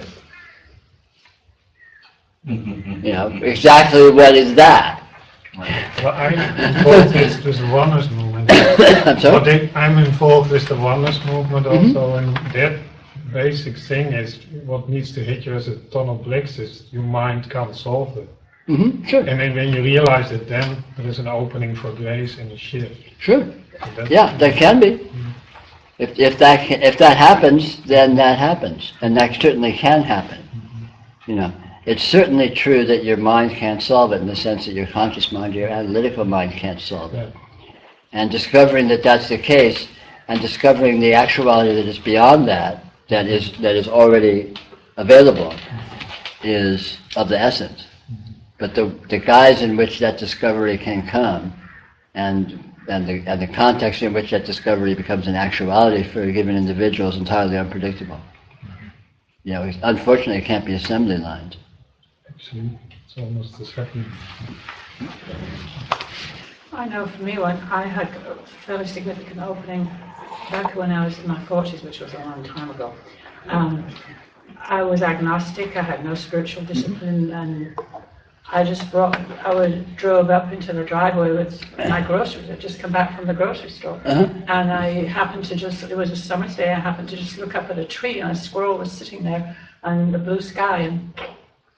And that's always baffled me, because never lost. But because I thought, well, and so to hear you say it can just be luck or previous lives or karma, and I thought, well, what a gift I was given. Yeah. It is a come gift. home from the grocery store and look up at a tree, and and then years after that you can go. I mean, I keep on and off with Buddhist practice, and you can go and you can sit, and everybody's trying so hard. But I always say to myself, but everybody's trying so hard, but why try so hard? Because years ago, I just came home with some groceries, and I hadn't even, Sure. So go shopping more often. It's a new religion. The shopping satellite. I hate the grocery store. I should really like it. Yeah, no, but this is very typical. Genuine spiritual revelation, genuine spiritual insight is entirely unpredictable, entirely, unanalyzable. There's no way to deconstruct it. You can't say what caused it, what didn't cause it, what happened, how it happened. It's always a surprise. It's intrinsically a surprise. Even if it happens in a context which is supposed to be engineering it, it's still a surprise when it happens. But it's real. And it's only real when it is real, and it is real when it happens experientially, which is always to an individual.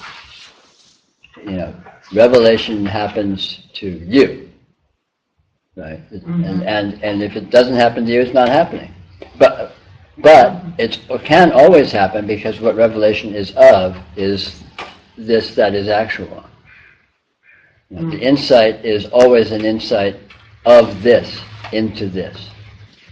And the discovery is that this is amazing beyond the frame that we're used to holding it to speak. And then even though those things don't happen very often, it's something you know for the rest of your life. You've known. Absolutely. You've seen. Yeah. Yeah. And you're kind of sad that you don't see that all the time, but Sure. it's. Yeah. But again, the very nature of this process of unfoldment often looks like these kinds of major events and then sort of a strange lack of resolution thereafter that may lead to, minor events and little hiccups, or maybe more major events, or maybe just some sort of ongoing settling. I mean, it's all unpredictable. It's completely unpredictable and indescribable. The path of unfoldment is unique to the individual. It can't be, that's why it can't be assembly line. It can't be, Unfortunately, it would be nice, it would be nice to just have a process that you could do, bang, and okay, turn this out, do these 10 things for X period of time, and bang, But it's just not like that. It's just not like that. But it can happen, it is available, and it's intrinsic in what this is, what you already are. And that's really powerful information, and it's true. It's absolutely true that is the case. When revelation comes, it will be a revelation of this. And that's powerful. That's reliable. I mean, you can bank on that, even if you're banking on, hopefully, or optimistically. Yeah. When you talk about ingenious intelligence, so you're saying the ingenious intelligence it's all, but it's an individual thing too, carried through lifetime. So it's, like people say, oh, you're all one, but, that's, yeah. You're all one. Yeah, exactly. So it's the ingenious. You're all one. And it all opens up the way it opens up with each individual. Is that what you're saying? Yes. Okay. Yeah. And there's only, as far as you're concerned, there's only one individual. As far as you're concerned, there's only your experience. And you can postulate that there's other individuals and there's other experiences, but you can only postulate it because you can't experience it. Because I'm the one. You're the one. It's all you. It's all about you. It's completely about you. And the intelligence is what you are. Access to it is what you are. Grappling with it or confusion about it is in you. It's all your process. And achievement and realization will be you. What is realized, what is achieved, is simply the fullness of your being that you already intrinsically are. So realization is very paradoxical, because realization is the revelation. I was always this. This is what I am. This is what I've always been. Realization is it's so familiar. It's comical. It's very comical in many ways, because you look and you go, how could I not have recognized this? How could I not have seen what I am? It's so stupid, because I've always known it, and it's exactly what I've always known. The way I've always known it, but somehow, weirdly, insanely, I didn't see it even though I was seeing it. How does that happen? How can you be seeing something always intimately with complete obviousness and not see it, even though you are seeing it? There's no way to say how that can happen. I mean, realization, spiritual discovery is not the miracle. The miracle is ignorance. How can that happen? In the face of the unending presence of reality, always, there's never been anything but reality present, and we even know it. We know it intimately, we know it profoundly, we know it explicitly, and somehow, inconceivably, weirdly, despite the fact that we know it, we don't know it. How can that happen? How can that happen? No one can say how that happens. That's how divine intelligence, where it gets caught in the drama and thinks it's it because it forgets. It's the inherent intelligence is doing it all. It does the ignorance. It does the discovery. No one can say why or how. Why does it do that? Why does it forget itself? And then why does it ultimately come to remember itself? And why does it have such a bloody, dragged out, messy process? Seeming or not, whatever, right? Who can say? It can't be said. It's just too weird. It's just too weird. What this is, what's going on here, is just too weird. It just doesn't make any sense at all. True. But there you go.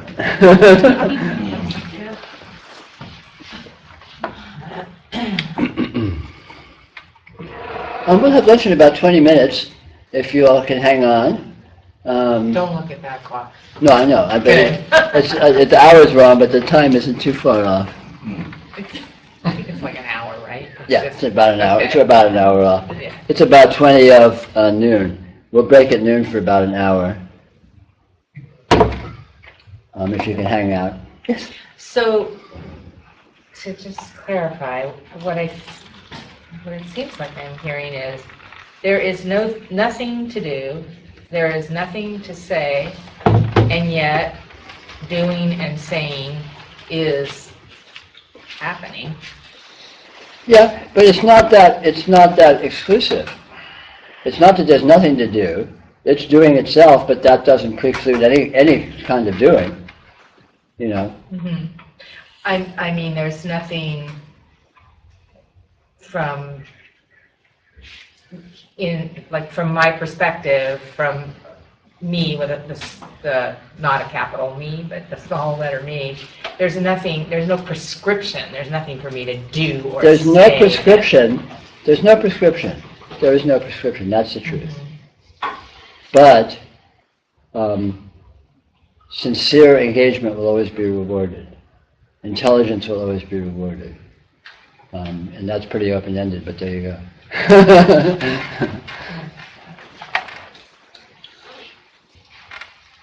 Yes?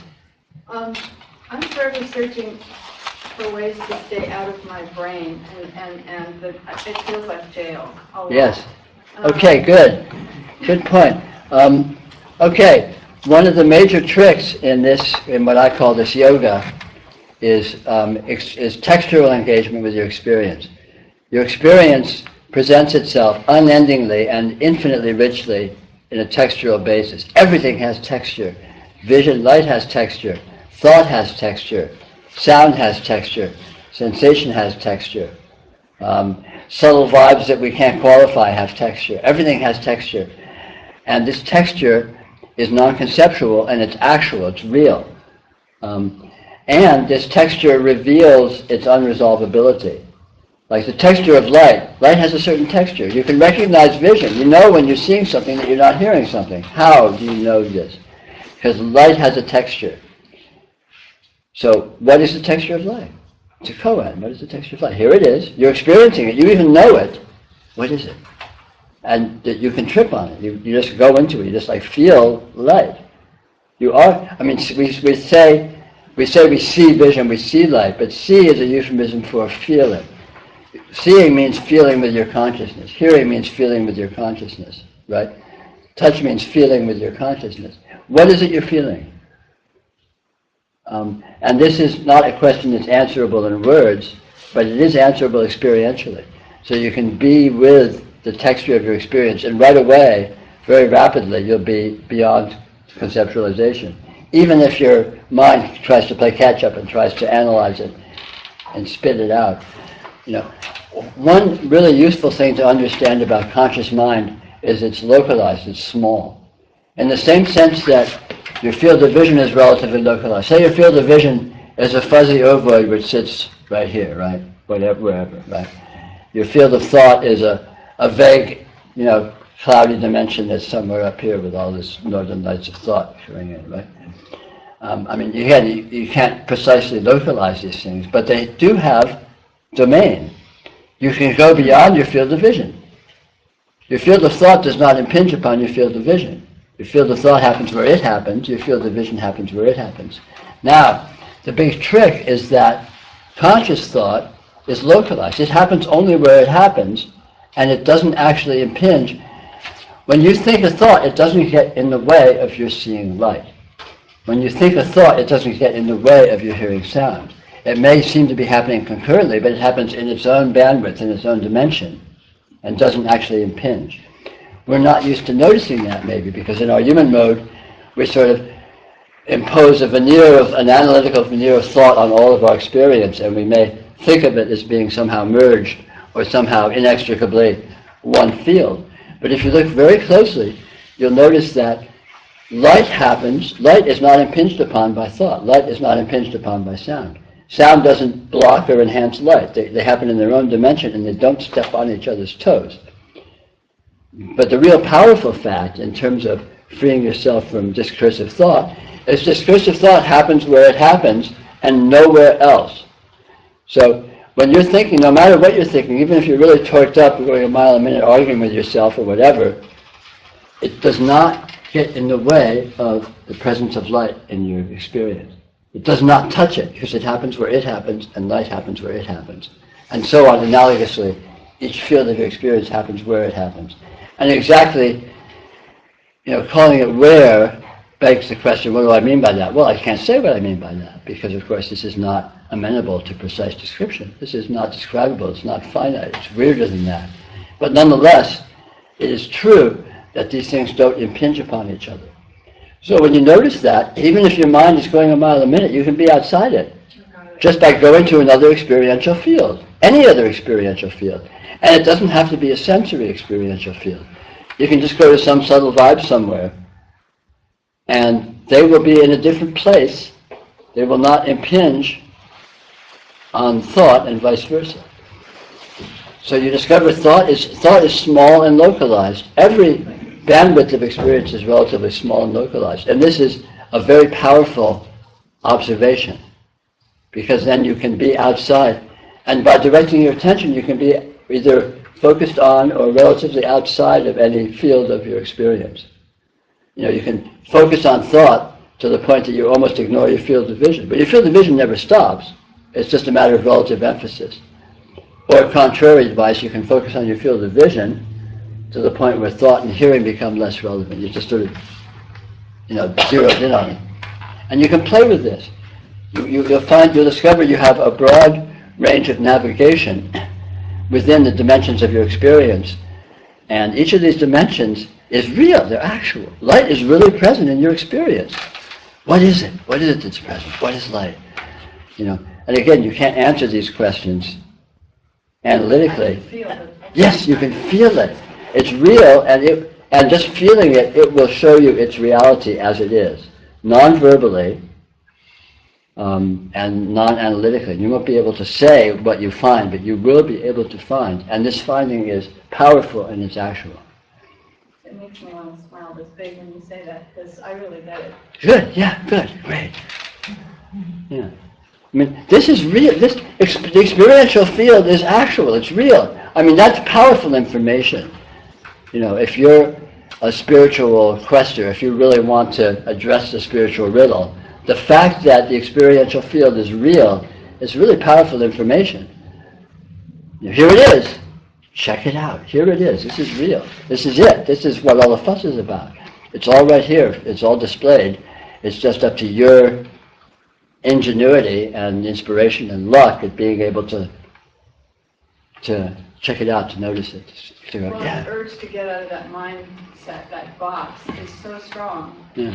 And just having, what you explained to me, gives me a real way to do that. Yeah, oh yeah. Oh, it's doable. In fact, it gets real easy once you see that clearly. I've done it in the past where I'll focus on a tree. Yeah, or sure. I'll focus on something so my mind will shut up. Yeah. Or I'm just thinking so hard of what I'm seeing. I'm just observing and I'm not thinking. But it goes so But if you orient to shut up your mind, you're setting up a dichotomy. Don't try to shut your mind up, just bypass it. Let your mind rant. I mean, the way I put it, sort of metaphorically, is, your mind is like a crazy grandmother, demented grandmother that's in the back room of the house yelling and screaming inanities. It's not about anything. It's not particularly important. It's just there. But it's not. But it doesn't block everything else that's there. Your life is here. Your life is also here, even though this mad person is babbling about God knows what, and really with urgency as if it was important. Like, right, yeah. Yes. Do you have any suggestion that's any different for dream time, sleeping time? No different, no, same. Dream is a good field of investigation if you have the resources. You can reflect on dream while it happens. You can reflect on dream as you go into it, as you come out of it. the transitional states are really fertile times for investigating. When you go into sleep, falling asleep is a really good time. It's not dream per se typically, although sometimes, in my experience, I go to sleep right into a dream. But the transitional phases, experiential phases between states is very valuable, because like when you go into sleep, there will be a period where you're not really awake and you're not really asleep, and that time can be really powerful because you can bring conscious resources to bear on relatively unconscious experiential framework, and vice versa. And dream, again, you know, the whole trick is just to play with it, explore, be with it textually, poke and prod and see what happens. And you know, a good buzzword is participate. In any way that seems to pop up.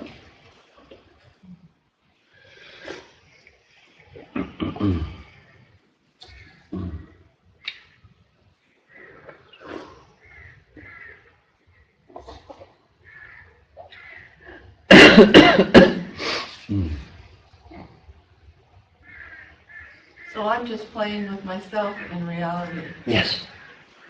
Got it. Yeah. Actually, God is playing with itself. Yeah. And it looks like your experience.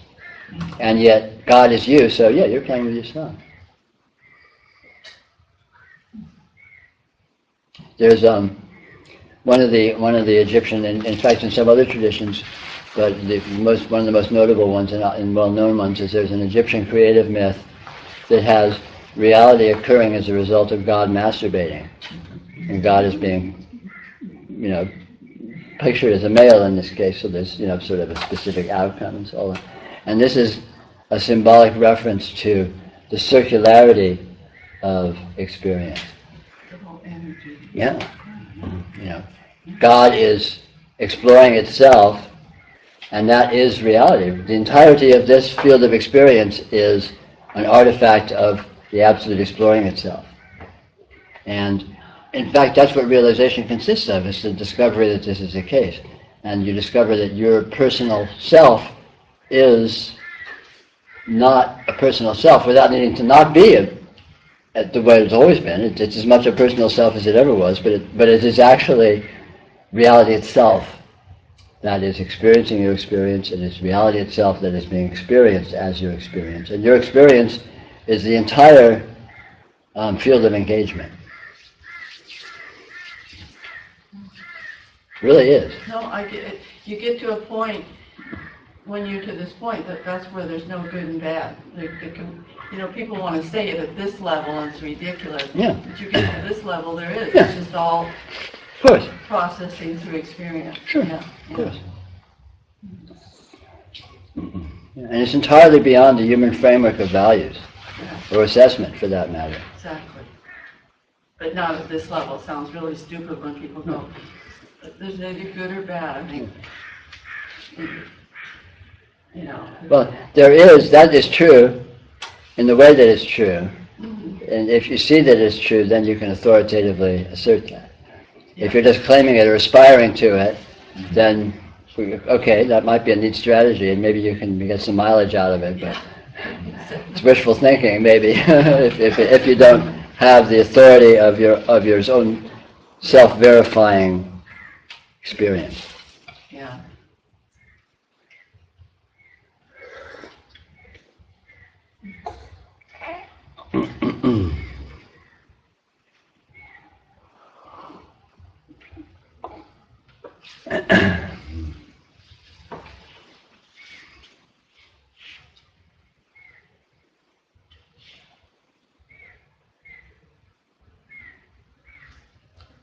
You're pretty sharp. Maybe it's just a lucky day. Maybe it's the sleep deprivation talking. Thank God. It's the caffeine. She's a Russian judge, too.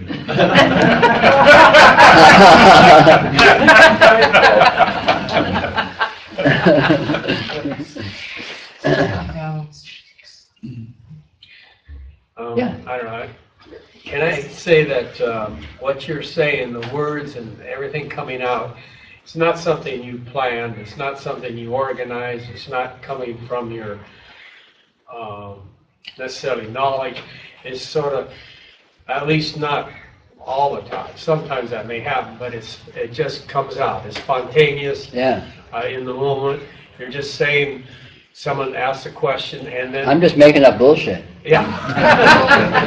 You know, and if it has any relevance, lucky everyone. But I wish I could be more formulaic. I'd be a little more consistent. I'm afraid I had a slow start this morning, but I was coming in kind of jet-lagged from my own stupidity and drinking too much tea late at night. But I feel like I kind of got my stride a little bit, so it's a good thing. But it's all, I'm at the mercy of what happens. I'm afraid. I mean, which is nice because it keeps it real, but on the other hand, it's unpredictable. There's a quality control. If I had a shtick, I could, here's what I'm about, and I could have a platform I'd deliver, But unfortunately, or fortunately, that's not the case. I like it. You might have stuck many of us with me here. No, there's that. But maybe many more others would. That kind of stuff's good business.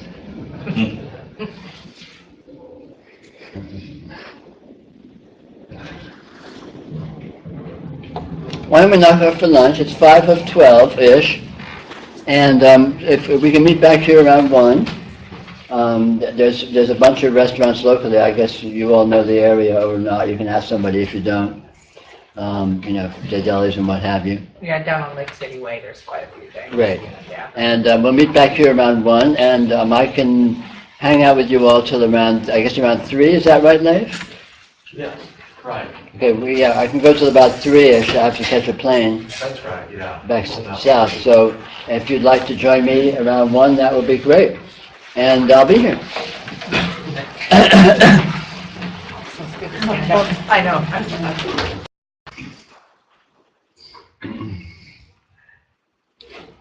Are you more awake now? I don't know. I hope so. I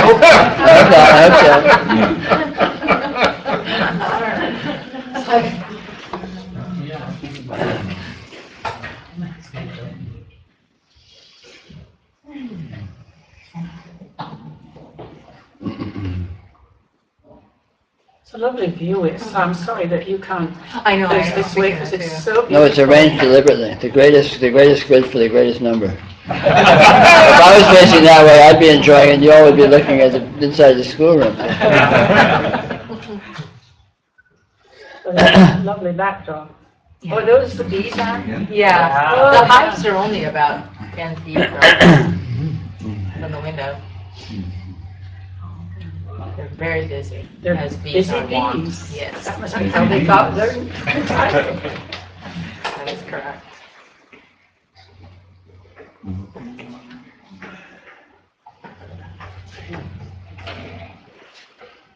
Well, they certainly have a focus in life, don't they? They know exactly who they are and what their job is. And They just do it. they just do it. They just do it. Just be here now.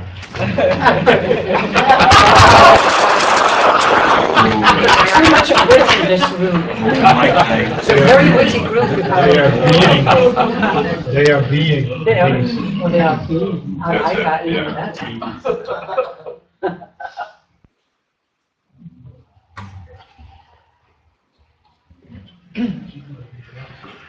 Okay. Well, here's Pam. Maybe we could do our announcements now. You had some Oh, announcements? you wanted to learn about the retreats, yeah. We have 1 2-day retreat, and it'll be in San Rafael, which is right across the bay in Marin County. And it's Saturday and Sunday from about 10 to September 4, 7th and 8th, something right? like that. You could come in on Friday, the day before, if you were flying in. And you arrange your own hotel and transportation. If you email retreat@theopendoorway.org, I'll get it, and I can send you some information about where other people are staying. What are the dates? September 7th and 8th. So that's the first one. The next one is in end of March in Joshua Tree, California. And that's a 4-day retreat.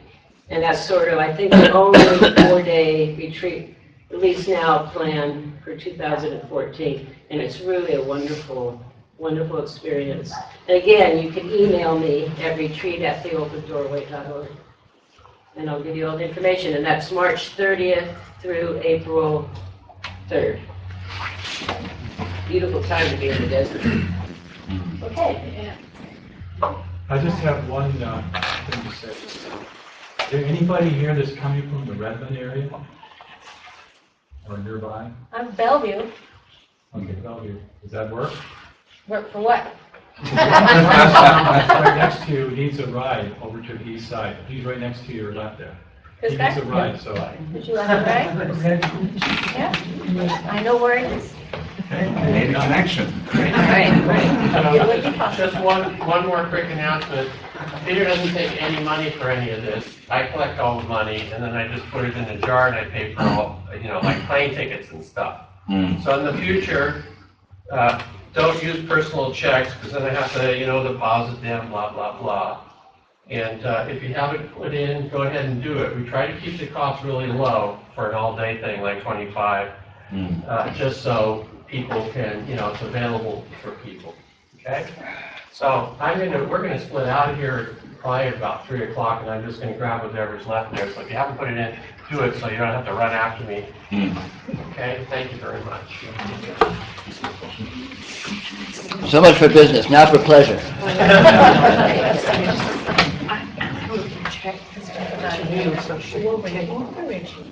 Yeah, I won't. You won't. I won't touch it. I should do that now, and we'll have time at the end. Yeah, maybe better do it now. Because they have to play.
Well, I'll start off a bit.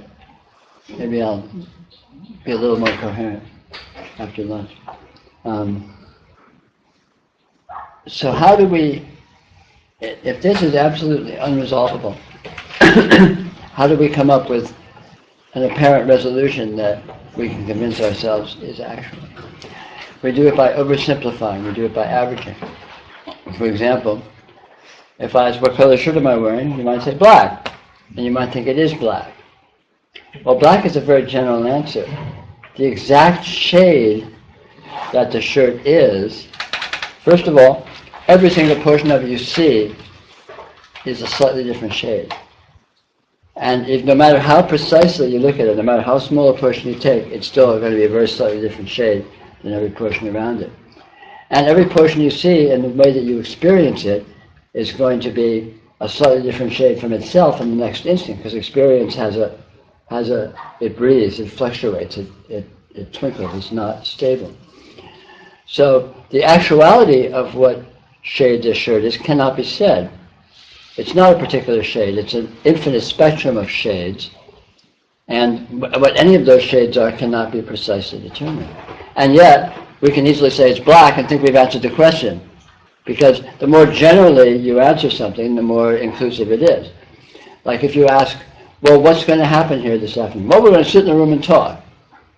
Okay, that's a pretty general answer, so it can be probably pretty true. Maybe some other stuff will happen, whatever, but that's kind of comprehensive. But that's not really specific. But exactly what do you experience from moment to moment this afternoon. You know, every instant, what are your eyes going to happen to be resting on at any given instant? What exact sounds are you going to happen to be hearing at any given instant?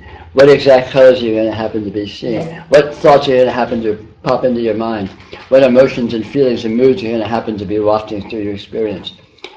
You know, we're just going to be sitting here talking. You know, that doesn't address the precision of what your experience actually is. You know, so the more generally you put it, the more accurate it is. But of course, since it's so general, it's actually not accurate, is it? It's not accurate at all. Experience is made of specifics. And specifics are an infinite range, and they're all unresolvable because of their instability and because of their how to put it? Oh well. You know,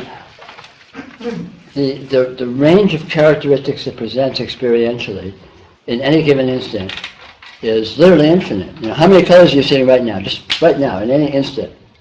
You know, you can't answer that question in terms of what you're actually experiencing, what's actually present in your experience.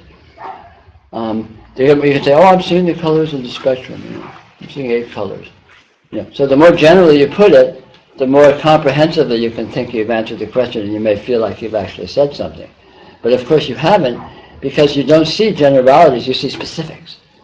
And in specifics, experience is infinite in terms of the quantity and quality of specifics that are actually present in the totality of your experiential field. And every single one of those specifics is unresolvable in itself, and because it also doesn't have any persistence. It fluctuates, it changes in the instant. Your attention wanders, the light changes, your head moves. I mean, I move my head and the entire world shifts. I'm experiencing a completely different view right now than right now. Entirely different. Every single detail is different. You know, oh, I just moved my head, nothing changed. You know, so we round off, you know, conceptually we round off or oversimplify or create a generalized model. And the more generalized it is, the more accurate it can be held to be, of course, because it's more inclusive. But the less actually accurate it is, because it doesn't actually include the reality of your experience, which is absolutely specific.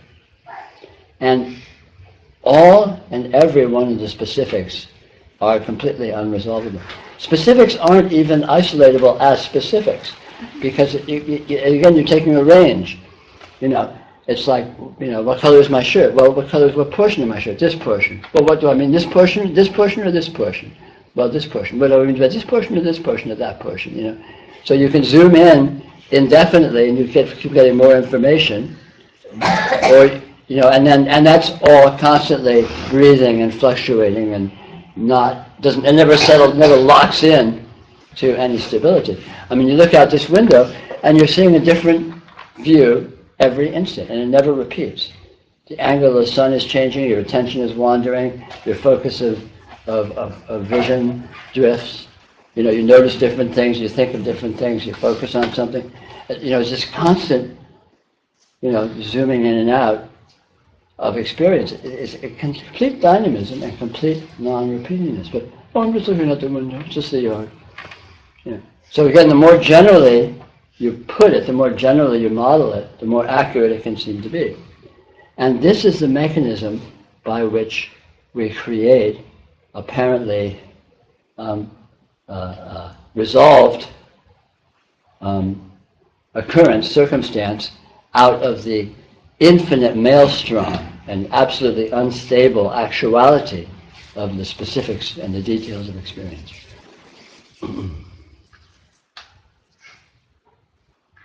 It's a shot across the bow.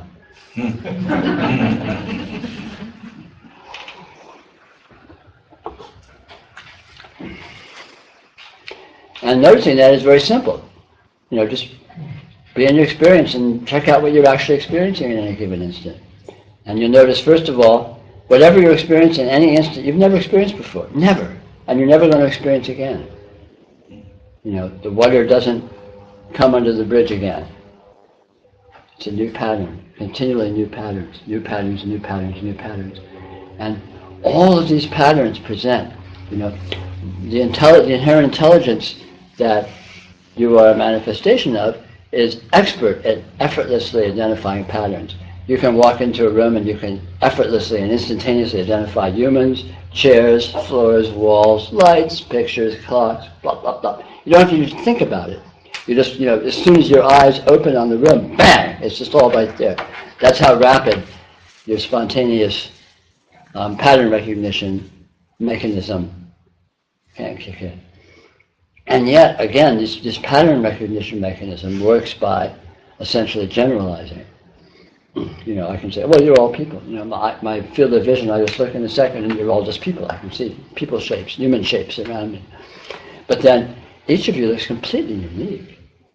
Different colors, different shapes, different flavors, different everything. And so the reality of the patterns that present are unique, are not homogeneous.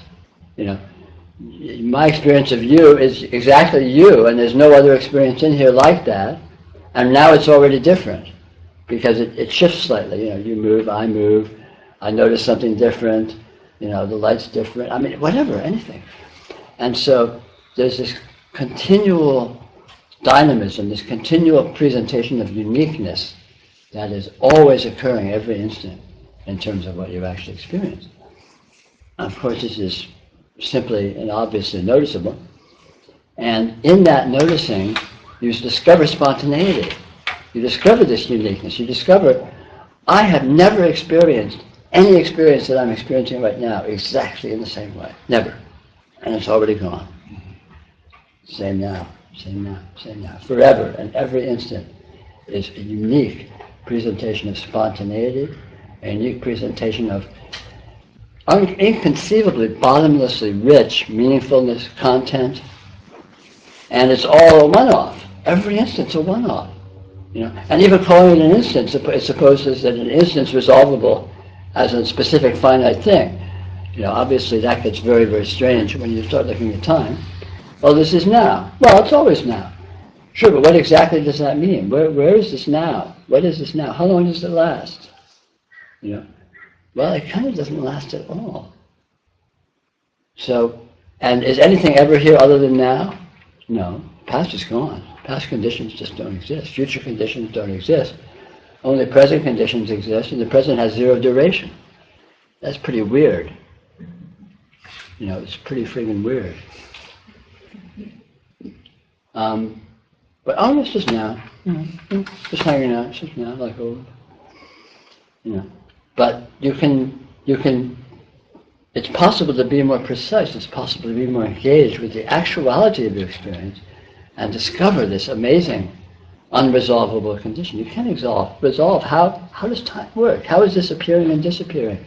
How are conditions in this never-ending display of infinite uniqueness? How does that happen? What is it? And these questions, again, are not answerable verbally or conceptually, but it's totally engageable because you already are engaged with it, so you have the capacity to engage with it most intimately because that mechanism is already completely happening just by the presence of your experience.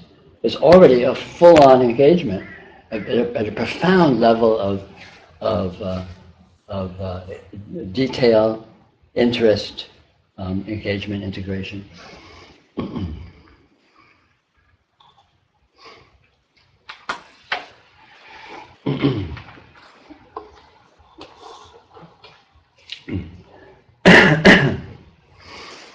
And pursuing this, enjoying this, playing with, amusing yourself with this engagement reveals a very different world than the sort of conceptual consensus reality world where everything's kind of the same and nothing changes and it's all just sort of sitting there and you're moving through it and you discover that in actuality you discover this amazing vitality and spontaneity and contentfulness that is completely indescribable, completely not collapsible to conceptual analysis, but completely accessible, completely evident.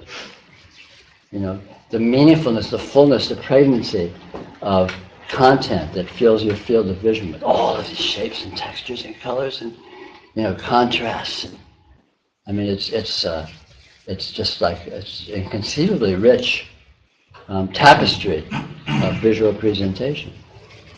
Yeah.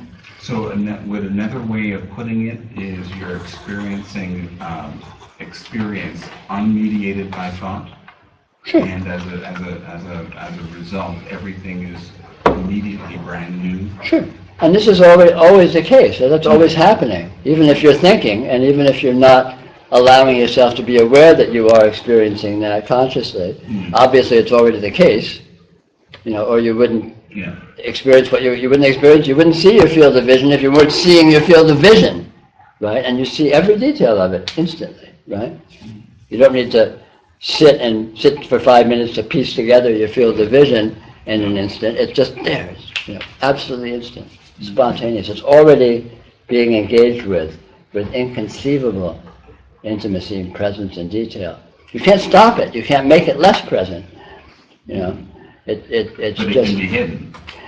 It can strangely not be noticed. Yeah. Even though it's completely out in plain sight, it's completely explicit, and yet strangely it can somehow not be noticed, not be appreciated. You know, in Kashmir Shaivism and in terms of my approach to things too.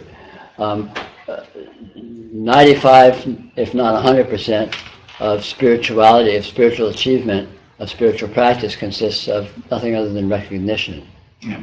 It's recognizing what is already the case, and strangely enough, even that recognition is paradoxical because you're recognizing what in actuality, experientially, you're already recognizing, but somehow through this strange, unanalyzable mechanism of apparent nescience, you somehow don't appreciate what you are experiencing, you know. And again, how that works is mind-boggling. It's totally befuddling. But that it can work, we all have experience of. And more importantly, from a spiritual point of view, that it can be, that the alternative of this absolute spontaneous engagement can be recognized, and just in that recognition is full presentation and potential appreciation, is also the case. Yeah. And that's the powerful fact. It strikes me that it all boils down to what my grade 4 teacher used to tell the class: pay attention. Yeah. Period. Yeah. Yeah. And it's not an attention that you're not paying even. It's simpler than that. It's more noticing that you are paying attention. You know, it's effortless. It's not something you have to do or apply effort to or even apply intention to. It's just a subtle trick of the light of somehow letting yourself notice that which you're already noticing. You know, it's endlessly weird to try to figure out the mechanisms of these things.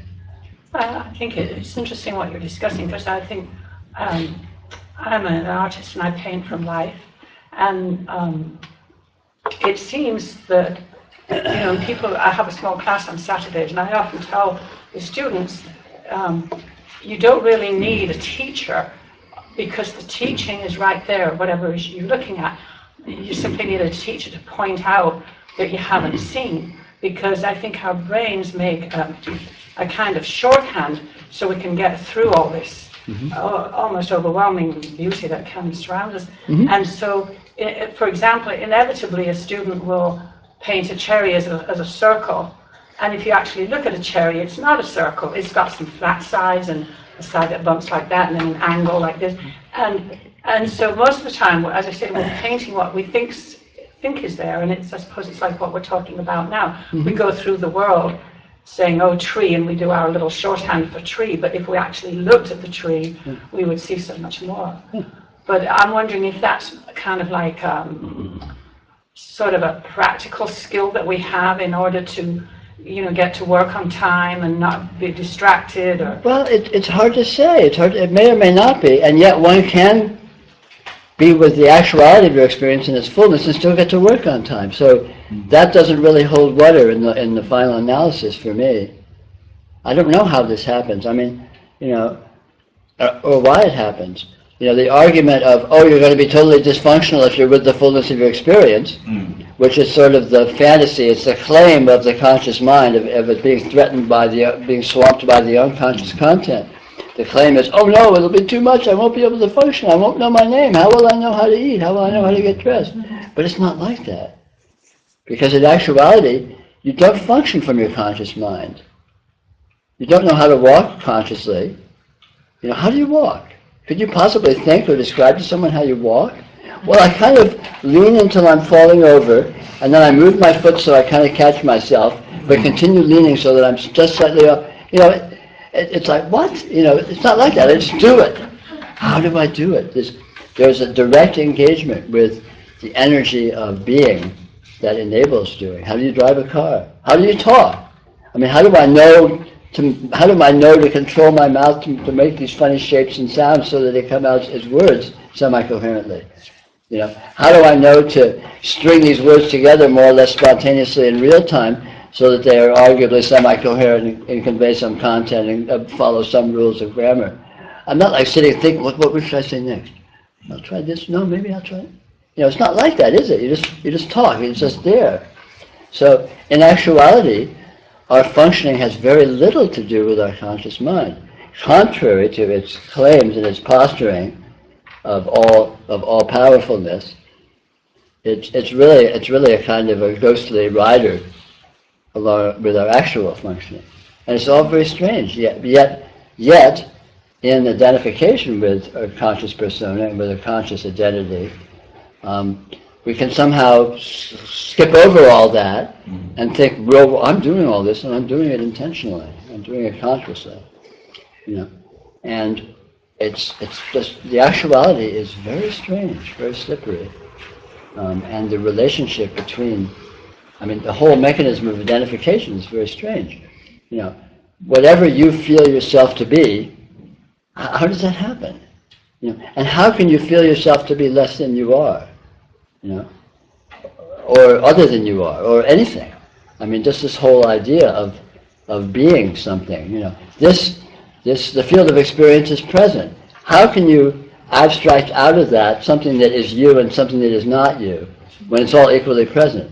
You know, I mean, I look up here and I look at my hand and I look at the wall. The wall is no more or less present than my hand. Oh, but this is me. That's not me. You know, how does that happen? How does this mechanism happen? And why? You know, and these questions, of course, are fundamentally unanswerable. But fortunately, we don't need to answer them. You know, from in this context of spirituality, we just look at our options in terms of different ways to address that and different tricks of being able to play with it and be with it from different modes of engagement. Children seem to have it, don't they? When they're small enough before we get to them. It seems like that, doesn't it? I mean, it's hard to know. It's hard to know how that happens. I mean, the whole mechanism, we can suppose children are kind of absolutely intimately engaged with their experience, and we can suppose there's some kind of bifurcation and splitting off as the brainwashing process of education begins, you know. Oh, your name is Peter, and you're a boy, you know, and this is yours and that's not yours, you know. And I mean, we've all, of course, been through it, so we have first-hand experience, and of course we've all seen it with the kids and so on and so forth. So you can see the process from outside, and we've been through it from inside, but it's hard to reconstruct. How does that happen? How did I turn from this to Peter Brown? You know, a guy with a history and who's just over here and, you know, and has his quirks and his limitations and all this stuff, in the face of the presence of this actual fullness of the field, which comes with. It's as much Peter Brown as the other stuff is, right? I mean, my full field of vision comes with. It's Peter. You know, it's all me. It's all me. This is me. This is my experience. And, you know, perhaps to a newborn, that's what it's like. That's the immediate intuition. You know, but again, who knows? Who knows how this happens or why it happens? Empirically, we can observe that it seems to be the case that somehow we seem to fall into this strange partial identification. It seems to be to our detriment, because there's enormous advantage in discovering the alternative of an inclusive experience. But, you know, on the other hand, it seems to happen pretty much across the board, so maybe it does something, there's some reason for it. I mean, earlier I hypothesized it might be analogous to some sort of a developmental process, somewhat like, you know, chickens are in eggs until they're mature enough to break out, and so maybe some kind of a self-regulating system, so that until you have the competence to find your way to break out of this delusion, you're held in it as a challenge to develop the. I mean, who knows? This is all the speculation. You know, you can't be said why it is. We can just observe that it seems to be the case, and play with all different options in terms of if there are any, in terms of how to address it. But it's all very strange, certainly.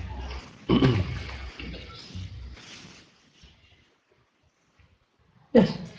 Can you talk about the illusion of control and the intention to create?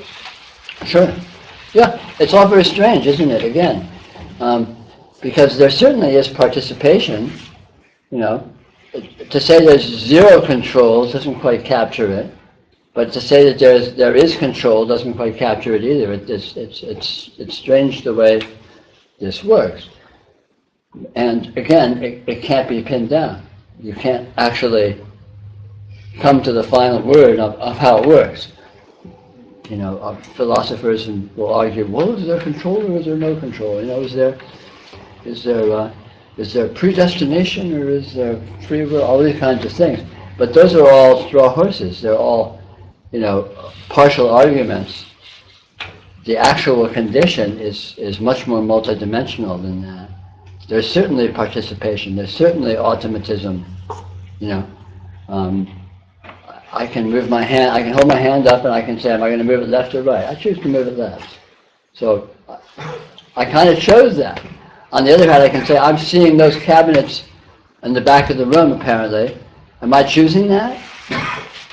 They're just there. You know, but arguably, my hand was just there, and the choice to move it left instead of right was just there. But it's not that simple. It's, you know, it's strange and it's multidimensional, and again, you can't resolve it. You know, I mean, you know, if I could, the most powerful point I would like to convey today is to notice the astounding unresolvability of actuality, of experience. You know, it's complex, it's subtle, it's nuanced, it's multidimensional. You know, pinning anything down precisely into is it this or is it that, or even just what is it, is impossible. It's intrinsically impossible.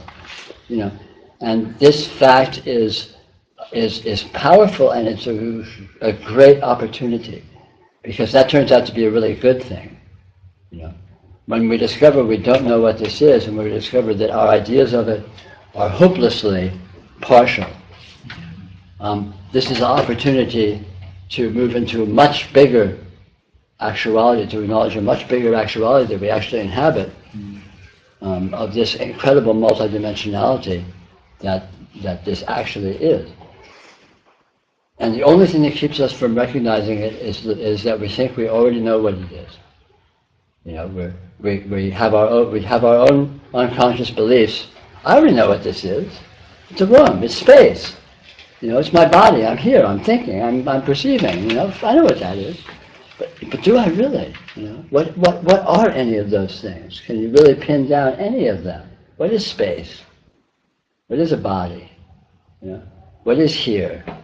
I mean, these are koans that just explode. They don't settle. They don't converge into some simplicity, some coherence. On the contrary, they just endlessly diverge.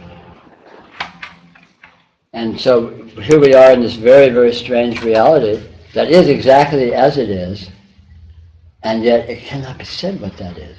It cannot be coherently, you know, pinned down what it is.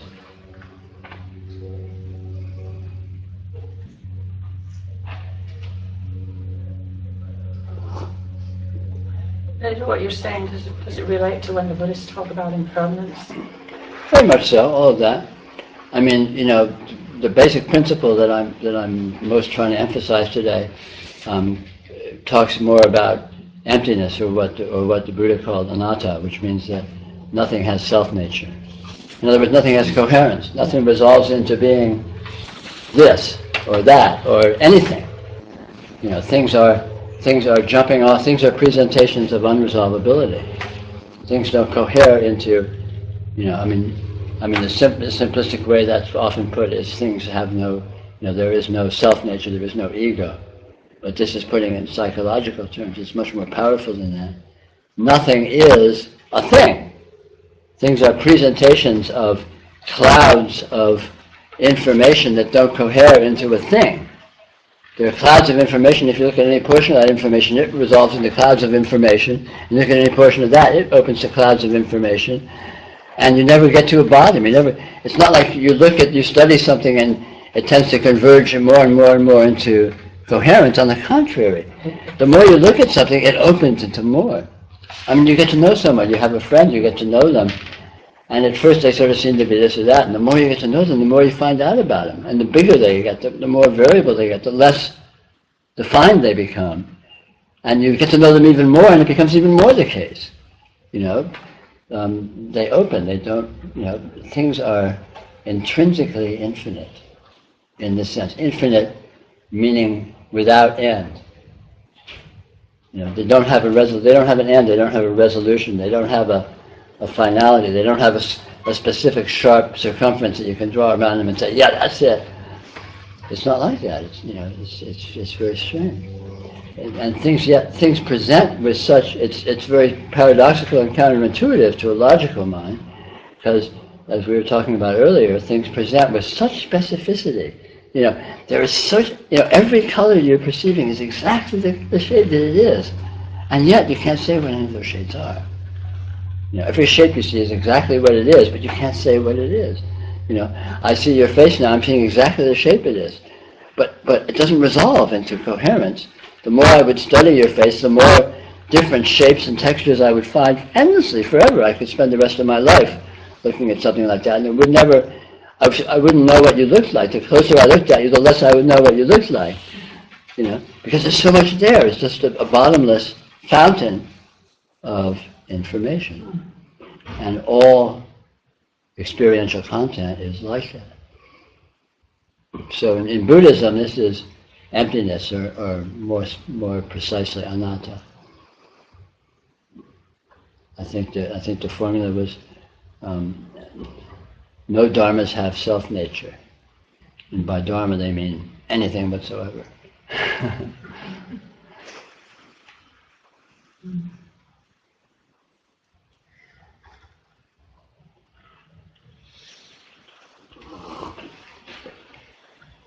I was always kind of wondering, like when intelligence, how can I put this up without one?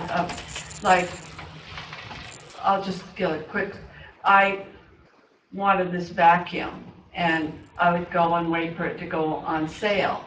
And then in my garage, there's a elevator, and when anybody wants to give anything away, they put it there. So I went for about a few months, and then all of a sudden, here's this vacuum that I wanted by the elevator.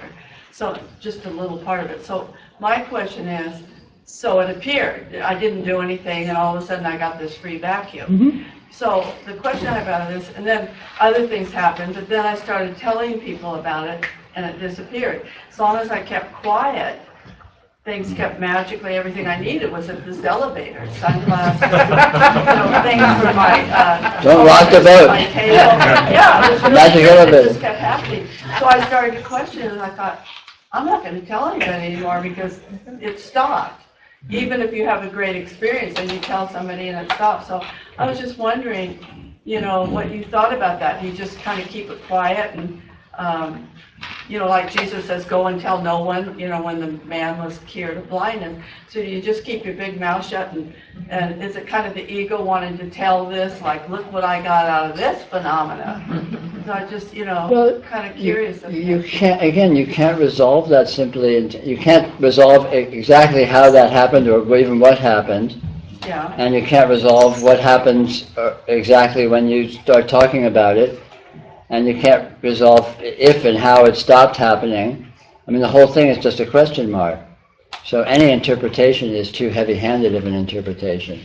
But we seem to want that though, don't we? Yeah, sure, We sure, feel all really things. uncomfortable with all that unresolvedness. Well, you may, but you know, it's possible through educating yourself, through acclimatizing yourself, to come to appreciate unresolvedness. Unresolvedness is actually enormously rich. It's actually enormously full and pregnant with meaning. The resolved life, a consciously defined life, is a small life. You know, the process of defining or describing things is essentially a process of filtration, of limitation, of editing, of censorship. Again, you're right. Typically, we do want that. Typically, we think that that's important at a certain phase of our development. But you know, we get to a certain point where, at another phase, where we begin to question that. We go, wait a minute, what's going on here? There's more going on than that, and it may or may not be threatening, or may not be strange, but it's there, and what's up with that? And then, you know, we start playing with this, or poking at it, or whatever, having experiences or not, and you know, it raises some interesting questions. That there is, you know, this astounding potential fullness of experience that is intrinsically unresolved and unresolvable. And is that a good thing? Is that a bad thing? What do you do about it? What do you not do about it? You know, why do most people not acknowledge it? I mean, all these questions are viable, you know, and they're interesting. It's a very interesting issue. And there's no single answer, because depending upon where you are in your process, it'll seem to be a certain way or a certain range of ways. And as your process develops, the way that it seems to be may develop, and then it may seem to be some other different way. It can be ultimately radically different than ways it might seem to be at other times. It seems like it's human nature to look at a situation like that and to try to attribute some meaning to it. Sure. Rather than just see it as a coincidence or totally random or whatever. And I think that seems the source of a lot of suffering for a lot of people, to constantly be looking for the meaning in things, to believe that there's some meaning behind the randomness that we're always confronted with, rather than finding the mystery in it. Sure. It's rooted in fear or something. Sure.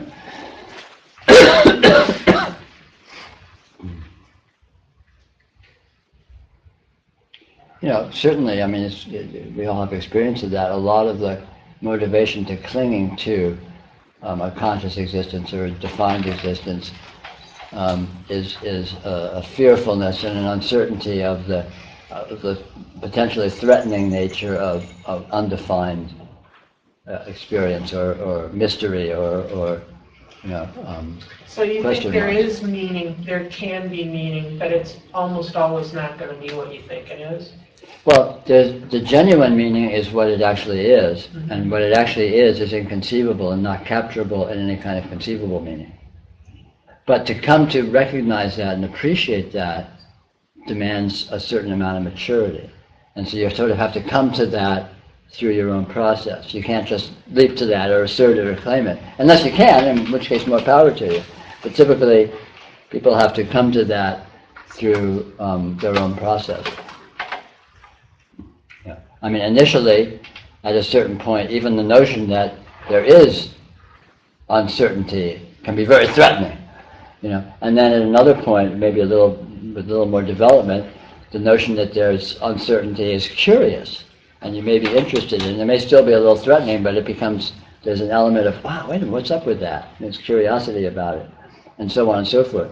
So one's attitude and orientation towards all this can evolve as one's process develops in terms of, you know, how one relates to all this.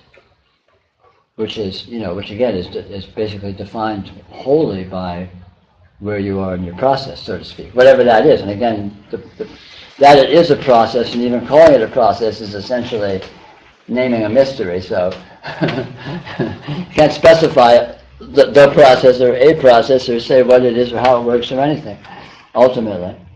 And yet, nonetheless, it's meaningful to refer to it that way because it kind of looks as if it was that way.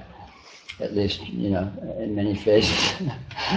Well, we seem to want to look for the meaning in these things and then tie it into some narrative we've been stringing up in our minds about what that meaning constitutes for us. Sure. Typically, that's a relatively, I mean, this is you know, spiritual point of view, that's a relatively immature stance. And immature isn't a value judgment, it's just an observation that, you know, at a certain phase, it looks like that. Yeah. But when I catch myself doing that, I observe it, and then I think, you know, be willing to let go of that. Sure.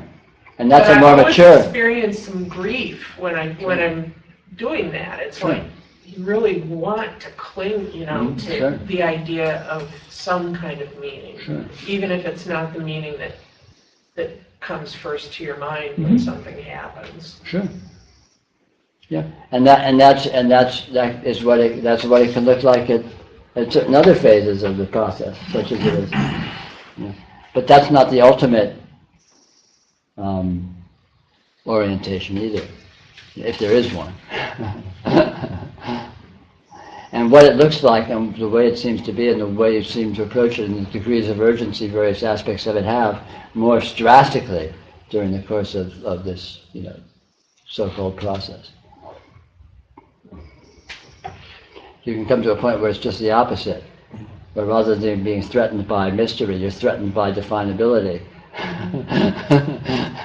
But that's a relatively different phase, you know.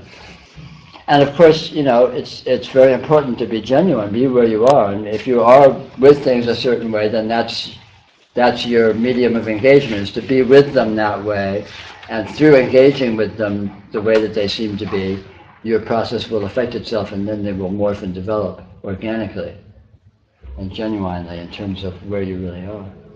It's easy in spirituality, it's easy to have sort of a pretension of oh, you know, assert or jump to something that you suppose is a you know, something that is a more desirable or you know, enlightened point of view. But if it's not genuine for you, if it's not where you're really at, it won't do you any good. On the contrary, it's liable to just bollocks you up in complexity. The most efficient engagement is a sincere engagement with genuineness, with being what you really are and the way you really are. What about synchronistic experiences? Does that fall under the same category? Same as what? Synchronistic. No, I get that, but same as what? So in other words, no meaning. Well, who can say? I mean, in one sense, you could say there's nothing but synchronistic occurrences. Or synchronistic occurrence. I mean, you know, and again, what do you mean by that and how does it work? And all of a sudden, you know, you're just left with question marks. So, yeah, you could say that. You could say, yeah, that's the same kind of thing. But again, that's, you know, you really just synchronicity is a fascinating starting point of inquiry, but it will rapidly take you to, you know, mystery, to question mark. But it also takes you to actuality, you know, which is the point. The point is not to answer questions. The point is to engage more fully with what is actually, what is, you know, as it is. And we discover as it is by jumping off of what we posit it might be and playing with and getting feedback from experience itself. It means, you know, basic scientific method. You know, posit a possibility and then you get information and see where it goes. It feels like a wrong motivation for that would be leaving the world of attachment definition and having the freedom of the uncertainty and the mystery of it. Absolutely. If you can do that, and if you can stumble onto a technique or a way of doing that, a way of engaging on that, then play with it and see what it does, see what happens. Sure. Can you say anything about fear Fear was brought up, I mean psychological fear, Yeah. not the actual, the Yeah. moment type fear, but Sure. we're afraid to face things, or Yeah. we're afraid to, Well, fear is always based on a supposition that you know what something is. When you're afraid of something, you think you know what you're afraid of. And of course you don't. It's like, let's take a classic example, fear of death. You know, many people, if not most people, are afraid of dying to some degree or in some way.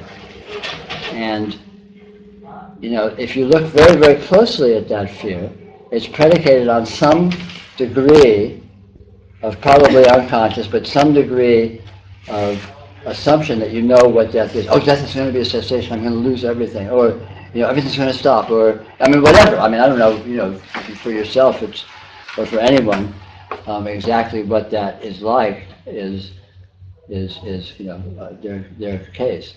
But of course the real question is, no one knows what's going to happen when you die. How can you be afraid of it when you don't know what it is? You know, you may know what it looks like from outside. You know, if you've seen people die or you've seen dead people, you know, wow, this is interesting. You know, they seem to stop moving and become inert. Interesting. I wonder what that looks like from the inside. You know, you can't answer that question. So how can you be afraid of it?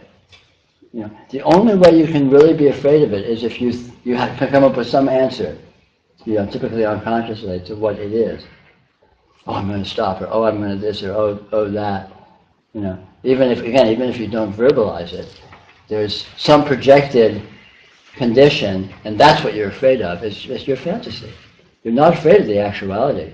You're afraid of what you're holding that actuality to be, which exists only in your imagination. I mean, it may or may not be accurate, but you can't know that, so there's no basis for fear. I think the worst part about death isn't death, it's the separation from loved ones, or fear. If you're talking fear of how will the loved ones survive without you? Yeah, it may be. But a lot of that is projected in imagination too. I mean, for example, you know, I have kids, I have a wife. Where are they now? They're not here. They're separated from me. Is it a problem? Is there anything to be afraid of? You know, sometimes I see them and then I'm not separated from them in one sense. In another sense, I'm separated by a vast gulf of their experience is different than my experience. Their opinions and feelings and everything are different than mine. So, you know, so the actuality of the relationship to my loved ones is complex and subtle. You know, a sort of a simplistic way of holding it. Oh, I'm going to be separated from them, I'll lose them, what am I going to do? All of that is posited in imagination. It's like a scenario that is generated in the imagination, then it reacted to emotionally as if it was true, like a movie scene or something. But you know, your wife and children would be in a great deal of pain if they heard that you died. They may be, but that would be their projection. I'm not denying the actuality of these things. I'm just looking closely at what actually occurs. And it's all rooted in the illusion of a separate self, the fear. Well, it's rooted in any definability. And the separate self is rooted in that same definability. And that's where a lot of fear comes from, is the self knows it's an illusion and it wants to continue. That's why if you get on the border of reality, then a lot of fear can come up, for the self doesn't want to lose its grip on reality. When people die and people get sad. That's true. All true. People get sad and they don't die. People get happy and they don't die. So that brings me to another, if you could talk more about that, because we can sit and, I know that I can sit and I can hear everything you're saying and see the world and it all is right there. Mm-hmm.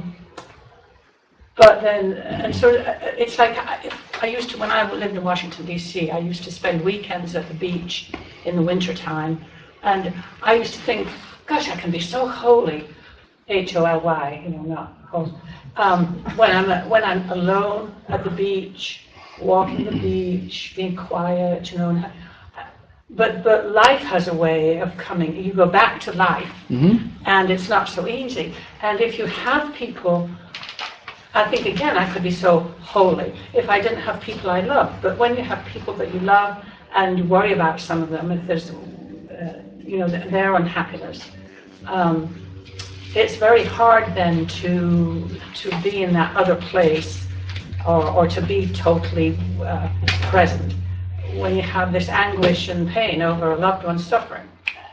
See, I think a lot of that is a lot of subtle defining, like defining some condition of holiness as opposed to some condition of Well, not a little holiness. bit sort of, what's the word, I can't think of it, but anyway, yeah. No, I mean, I understand, but nonetheless, you're always present. Your experience is always completely present. And when you're not present with your experience, what is actually happening is some very complex and subtle thing, and you are present with that fact of you not being present. So when you go to sleep, you can say, I'm not present, because I'm not experiencing any of my senses. But you're present with the fact that you're not experiencing your senses. That's what presence happens to look like at that moment. When you start dreaming, that's what presence happens to look like. When you're emotionally upset or torqued up or something, that's what presence looks like. So again, presence is the fundamental condition of actuality, and then it has an infinitely broad range of presentation it can seem to present as characteristically, right?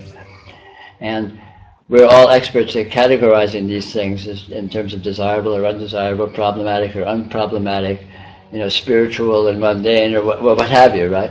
But all this categorization is imaginary and basically heavy-handed, and not necessarily what it seems to be at any given mode. I mean, I would say the point, if any, is not to solve the problem of death or to solve the problem of attachment to, loved ones and this sort of thing, but to look at it and to look at what is present and discover the actuality as it is. Notice the complexity and the subtlety and the unresolvability of these conditions, and that they exist in the context of and consisting solely of nothing other than actuality. Experience is actuality. It can look like anything. It can look like delusion. It can look like, emotional upset. It can look like fear. It can look like all of these conditions. But it is actual experience. And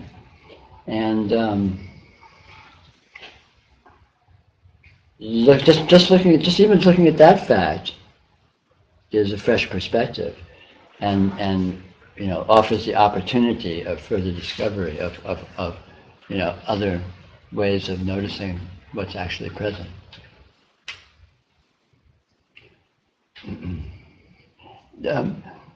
Confusion. Many people think that clarity is spiritually desirable. Clarity is realization or enlightenment or something, and confusion is not. On the contrary, I would say confusion is one of the very major modes of actuality. This is confusing as hell. It doesn't resolve with anything. Of course it's confusing. You can't pin down anything. I mean, what could possibly be more confusing?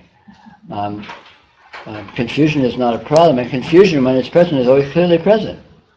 Right? If you're confused, you're confused, obviously, because it's there. It's actual. It's present. It's easy to play a kind of a value judgment, play a game with yourself where this quality of experience is bad, this quality of experience is good, this quality of experience is I'm making spiritual progress or psychological progress. This kind of experience is I'm losing. I didn't do that right, or I didn't make that point or something. It just feels better to be at peace and not be. Absolutely, and I'm all for that. But peace may be something other than you think it is at any given point in your relationship with actuality. It's easy to think of peace as being opposite of. I mean, there's a lot of ways of holding peace. Some people think of peace as an opposite of activity, or an opposite of dynamism, or the opposite of being out of control, or the opposite of energy, or the opposite of emotion. I mean, what have you, anything. And I would say peace is the spontaneous, entire self-sufficiency of actuality. Actuality is taking care of every aspect of itself in real time, and that's a load off, right? You have zero responsibility because the entire thing is being done by that which is doing it, and that's already the case, and that's observably, it's discoverably the case. And to me, I would say that's peace. But it's not a piece of eventlessness. It's not a piece of emotionlessness. It's not even a piece of happiness or anything. But it is a very interesting and powerful and profound discovery or observation, the actuality of that, in the self-verifying truth of that fact. And suffering comes in if you resist that actuality. That's of course. Suffering is. Sure. And the only way to resist actuality is not recognize it. And the only way to not recognize it is to exercise imagination and hold the imagination to be actual in the face of actuality. Yeah. Being in this unresolvable openness and just being in that, observing it, does functioning appear? Of course. We Or not. afraid and we think we have to figure it out, right? Sure. How do I function? Yeah. But it seems like functioning just appears as part Sure. of this whole actuality. Sure. Definability or conscious intention doesn't generate functionality. You can't drive because you can think how to drive. You can drive because you drive. You know how to do it. And you learned to do it by direct engagement. There may have been some talking or conceptualization or something associated in your learning, but the actual learning was through doing. You did it, and the doing shows you how to do it. You learn to swim by doing. You learn to walk by doing. You don't teach a child how to walk by explaining it to them. You just encourage them to pull themselves up and fall down and pull themselves up and fall down, and sooner or later they stumble onto, they just stumble on the trick of it themselves because they have that potentiality. So walking is an amazing functionality. It doesn't depend on definability. It's participatory. It's about engagement with actuality. And ultimately all functionality happens through engagement with actuality. And even engagement with actuality is not something that you do. Reality is already engaged with itself, and reality is here engaged with itself, and I call that my experience. What's seeing my experience? I can't say. I can say, my consciousness, whatever, right? But you try and go looking for a consciousness, you don't find anything very convincing, right? It's just an assertion. There's this mysterious presence of experiencing, right? And so I'm not doing my experiencing. And what's being experienced, I'm not putting that there either. It's just showing up. All this lights, all these colors and shapes and sounds and thoughts and feelings and emotions and motivations and all this weird energy, just bang, right here it is. And so that's functional. That's functional as hell, right? If I'm walking across the room, that's made of and consists of this mysterious presence of experiencing, right? How is it happening? What's putting it there? What's doing it? Well, obviously, it's mysterious, You can sort of say, well, it's doing itself, or it's the nature of reality to be doing it or something, but all of that is just begging the question. But you're certainly off the hook, right? It's not like you need to, churn up some consciousness. Make sure you get plenty of calcium so you have enough consciousness tomorrow, whatever. So, again, functionality turns out to be inherent in what this is. Or not, right? I mean, maybe you go out and drive and get into an accident. That's not very functional, but that happens too, Failure happens. Dysfunctionality happens. It's one of the major modes of functionality. Right? So if one experiences fear in that, then bringing yourself back to just experiencing and engagement Yes. would be a way to... Yes.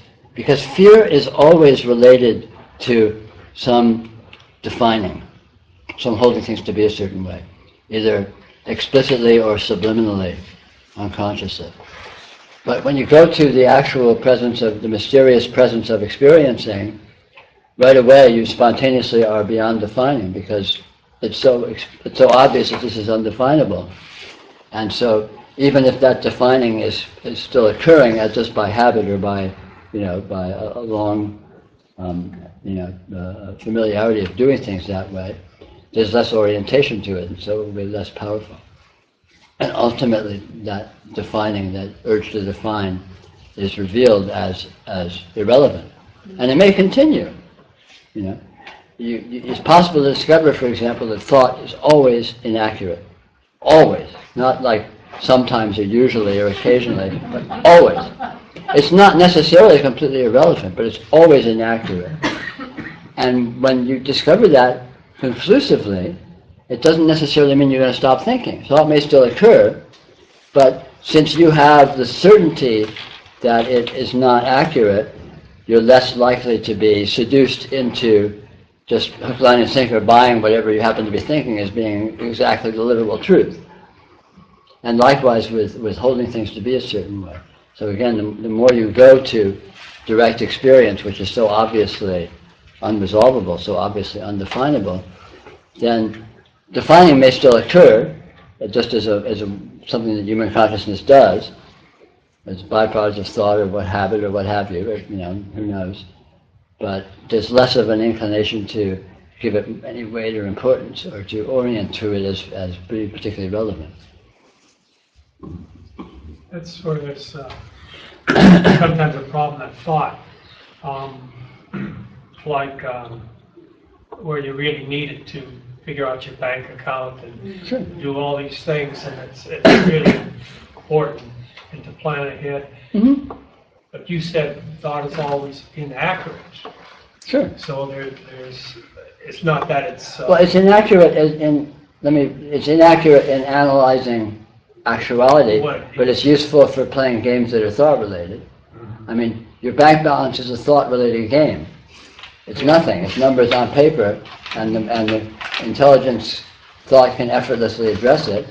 And if you need to do that, thought may be present to do so. It may not be. You may be incapable of balancing your checkbook. Maybe you go senile or something, right? And that can happen too. But if you need thought, it can be available to do thought-related tasks. Just like if you need, your hands, they may be available to do hand-related tasks like pick things up and so on. But we get confused using that thought to work out our bank book with thought to figure out the universe. Exactly. Or something that's Exactly. Exactly. Thought is a tool that is appropriate to use a screwdriver to screw in screws. You don't use a screwdriver to solve your life problems. Maybe. Maybe you do. But again, thought is appropriate for thought-related activity, perhaps, just as a tool or as a medium of engagement. And it's available. You can think. You don't need to not think. But Peter, the whole universe, as you were saying, is thought created. Is what? Is created by thought. It is? Like created by thought? Thought can solve it. Huh? Thought can solve them, as you said. Thought is created by thought? How's that? What do you mean by thought? What is? If you mean what is created by thought, then I agree with you. But I'm defining thought as conscious participation in manipulating symbols, manipulating ideas. Manipulation implies there is a manipulator. Not necessarily. Then it's not thought. There's no thought? Then it's not thought. Then there is no manipulator. Okay. Is there no manipulator? There is not only manipulating. Right, that's what I'm saying. So it's a gerund. I'm sorry? It's a gerund. Just an activity. Sure. Okay. Then No it's problem. not thought. Okay, sure. Well, it says, I don't get how you negate thought thought is certainly undefinable. Thought is transcendental. You can't define exactly what thought is, but thought is an experiential actuality, even if it's an unknown and undefinable experiential actuality, just like vision is, right? I mean, I can experience what I can say is the presence of thought in my experience, just like I can claim the presence of light, experience of light in my vision, in my experience of visioning in my experience. But I can't say what they are. But it doesn't invalidate them as actualities or aspects of actuality or what have you, right? I mean, I'm not sure I understand where you're going.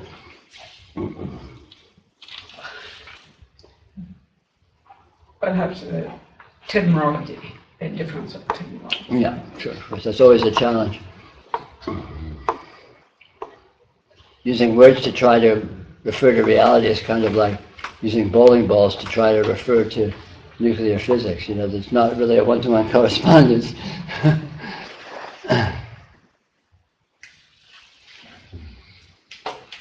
See, if you are, I'm sure you must be familiar with the Advaita terminology. Sure. In the world, as you see, is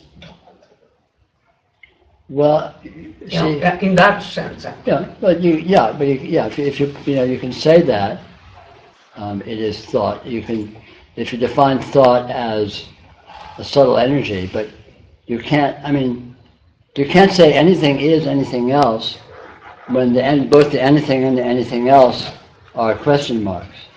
I mean, it's just an empty assertion. You can't say what thought is. So saying the world is thought doesn't get you much. It's like saying the world is subtle energy, or saying the world is quarks, or saying the world is consciousness. Consciousness and quarks are question marks. So, the world is consciousness. Okay, great. But then what is consciousness? You just change names. That's the difference between the Buddhistic anatta, which you have been referring to, on the subject ananda as the Advaita. At least they try to give I agree some pointers. Satchit Ananda is fine, but Chit includes thought. Sat and Ananda do not. No, Chit doesn't include thought. The awareness of thought is in Chit. Okay, fine. So if Satchit Ananda is the absolute, how does thought make all this? I mean, this is if Satchit Ananda is the absolute, then this is Satchit Ananda. Okay, good. I'm with you. For those of you that aren't familiar with Sanskrit, Satchit Ananda is translated as being, consciousness, or intelligence, and bliss. Infiniteness. Or I think translating Ananda as bliss is a bad translation. I translate that as energy. Not really. I'm sorry? Not really. You can roughly translate it as infinity or infiniteness. The Ananda. Yeah. Well, yeah. Not really. I'm or energy. I'm rephrasing it. I'm saying Satchit Ananda is inaccurate. I would say Satchit and energy, because there is being is undeniable. Sat. Right. Okay. That there is intelligence or relatedness of consciousness is undeniable. Right. So what's the third component? The third component is all of this activity. No. The dynamism. No. No? The moment you see these as different, that is not Ananda. So I'm not talking about different. The melding of these two Right. is Ananda. Okay, sure. That's great. Where does the field of vision come from? Vision in what sense? In the action. Sure, in the experience. The experience, see, I relate to experience as a real energy, call it energy presence. There is energy presence. There is energy, right? I mean, whatever you call it, subtle energy, prana, shakti, it doesn't matter how you put it, but there is energy presence that is actual, not leaving aside what it is and how it is. Experience is, to me, is an actual energy presence. And this energy shows up as what we classify as vision and the senses and thought and subtle experience. And basically the substance of all experience, or the characteristic presentations of qualities of experience, any qualities, is what? And to me, this is an actuality, this actuality, I would say I would refer to it as a subtle energy, although leaving aside exactly what that means, because of course it's not definable. Yeah, the danger in using terms like energy is that they become measurable. Maybe or maybe not. The minute they become measurable, they become finite. No, I disagree. Measurable doesn't mean finite. Yeah, right. Otherwise, how do you measure? No, you measure by actuality, because the measurement is infinite too. No, you measure is always you measure light by a light meter, but the photons are infinite and non-resolvable, and the light meter is made of matter, which is infinite and non-resolvable. So there's no problem. You can measure light, but you can't pin down what light is, or for that matter, what the light meter is.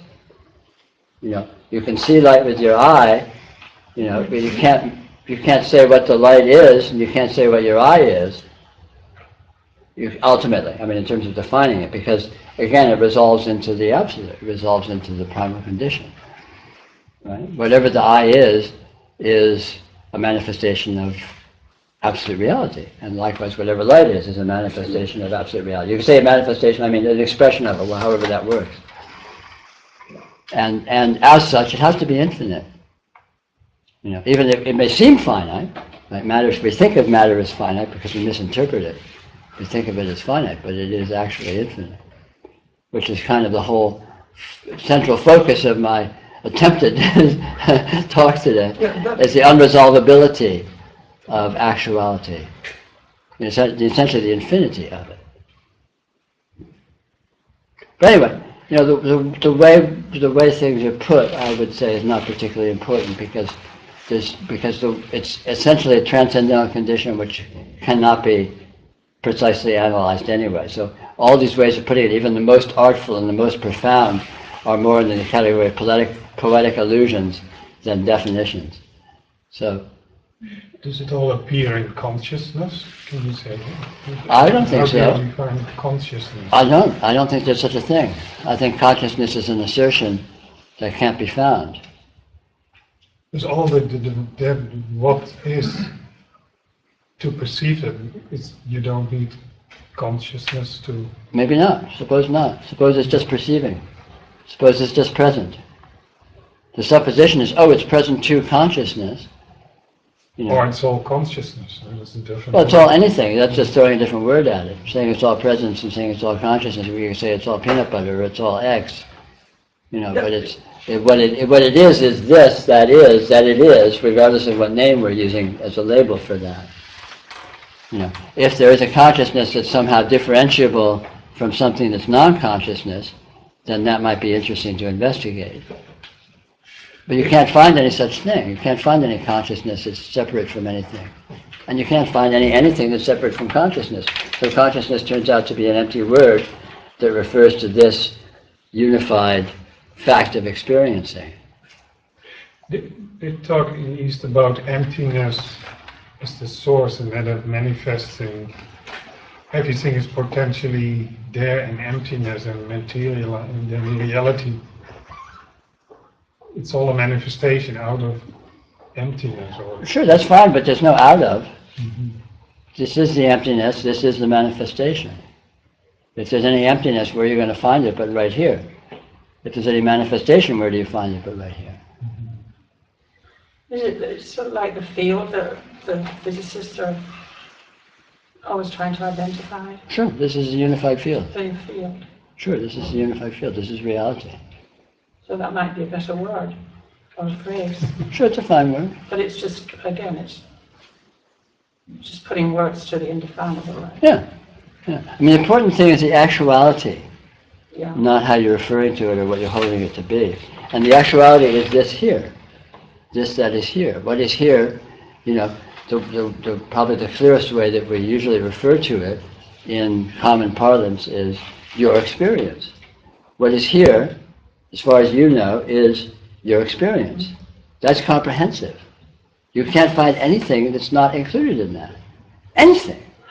You can't find being, you can't find any condition whatsoever that could be outside of that, because you can't go outside of it. Of course you can't look. There may or may not be something outside of it, but you can't know.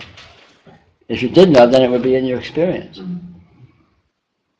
But that doesn't suppose a limitation on your experience. On the contrary, it invites you to investigate how broad the range of your experience actually is, and it may be vastly broader than we're used to going into.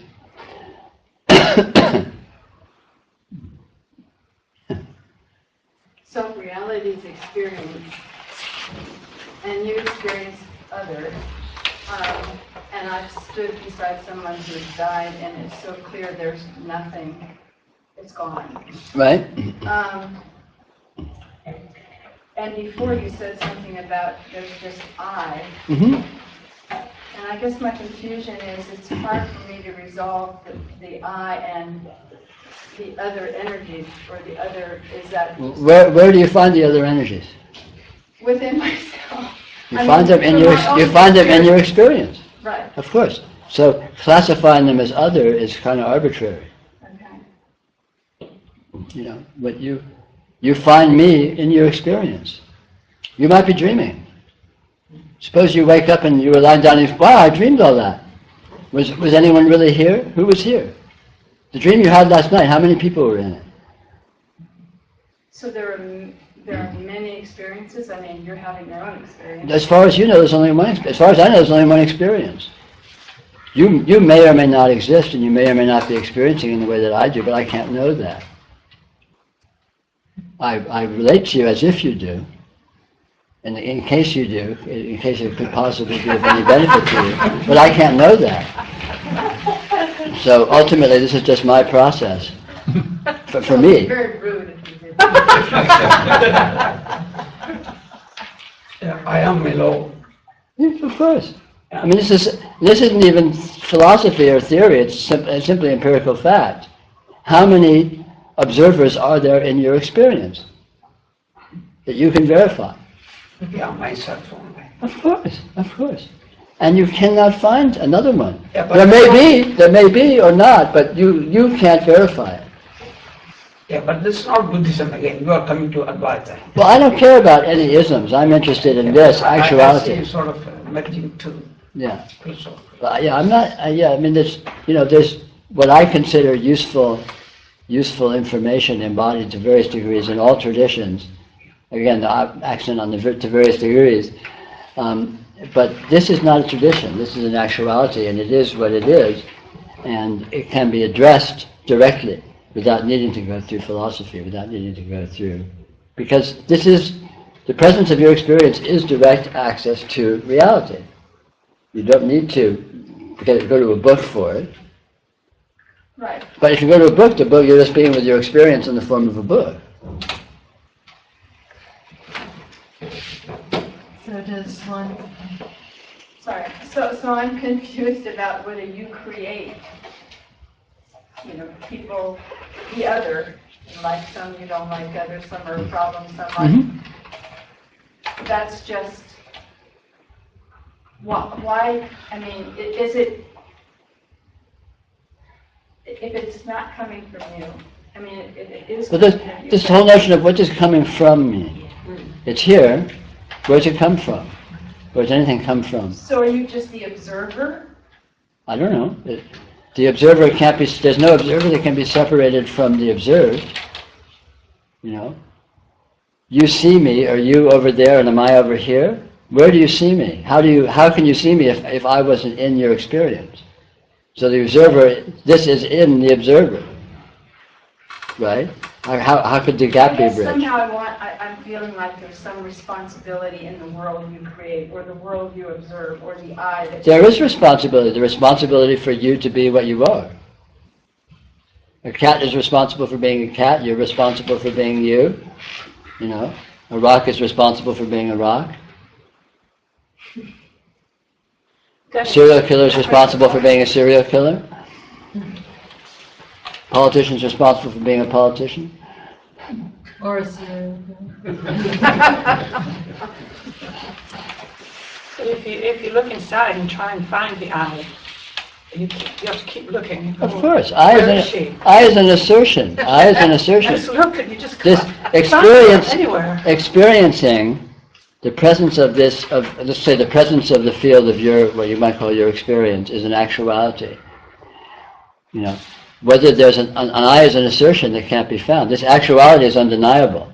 You may not be able to find it, but you can't lose it. It doesn't go away. Here it is, right? Yeah. Being doesn't stop because you question it. It doesn't stop because you think you know what it is. It doesn't stop when you recognize you don't know what it is. It's just, here it is. But I is an assertion. You know, you're looking for I. Where do you look? You look in this experiencing. And so if there is an I, it's this experiencing.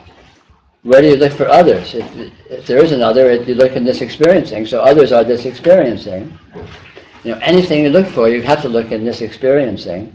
And so what you find, of course, is the experiencing. So it's no surprise that that's what it is. That's the actuality. That's the field of reality.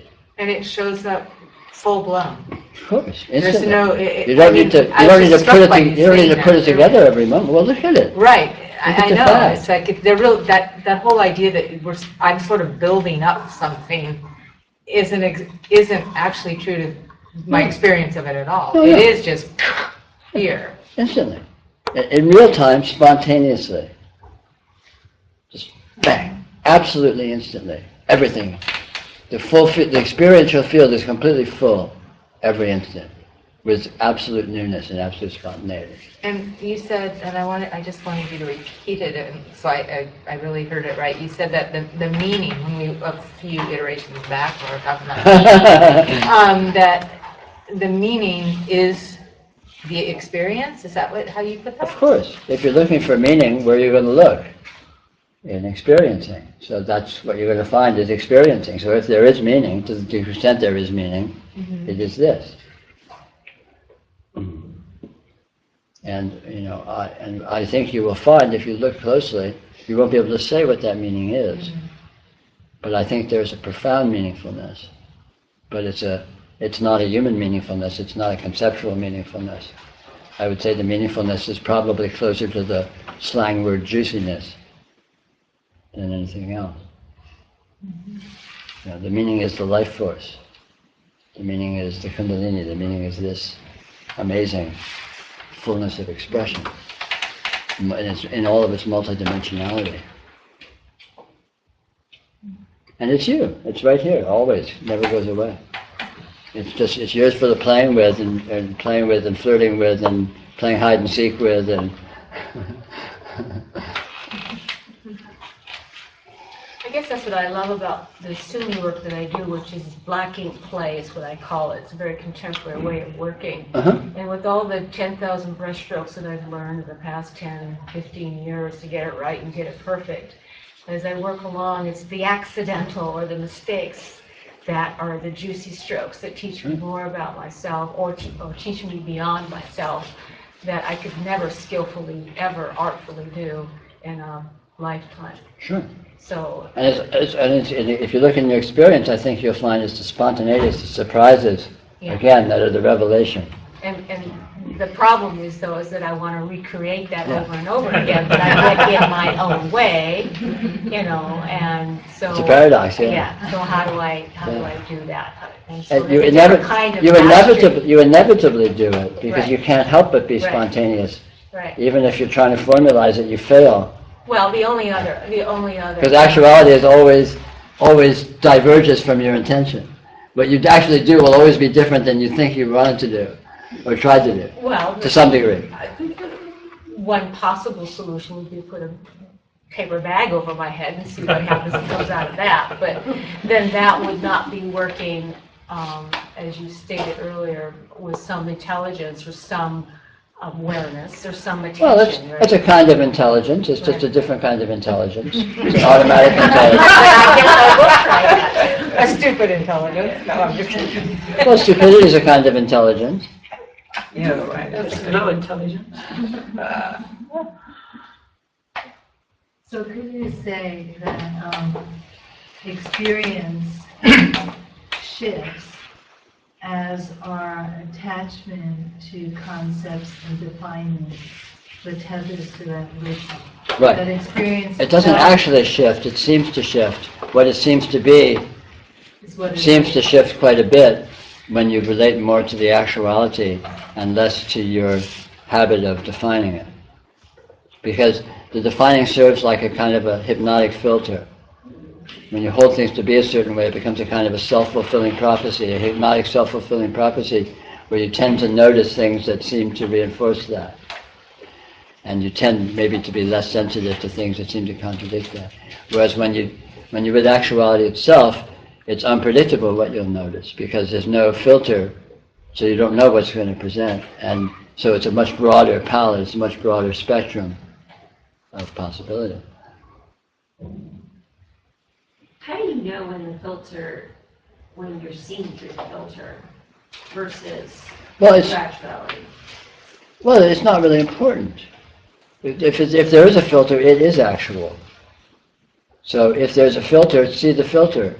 Just be with the full presence of your experience as it is, and don't worry about qualifying it as being this or that. It's the qualifying that creates a filter. Even that there could be a filter is itself a subtle filtering.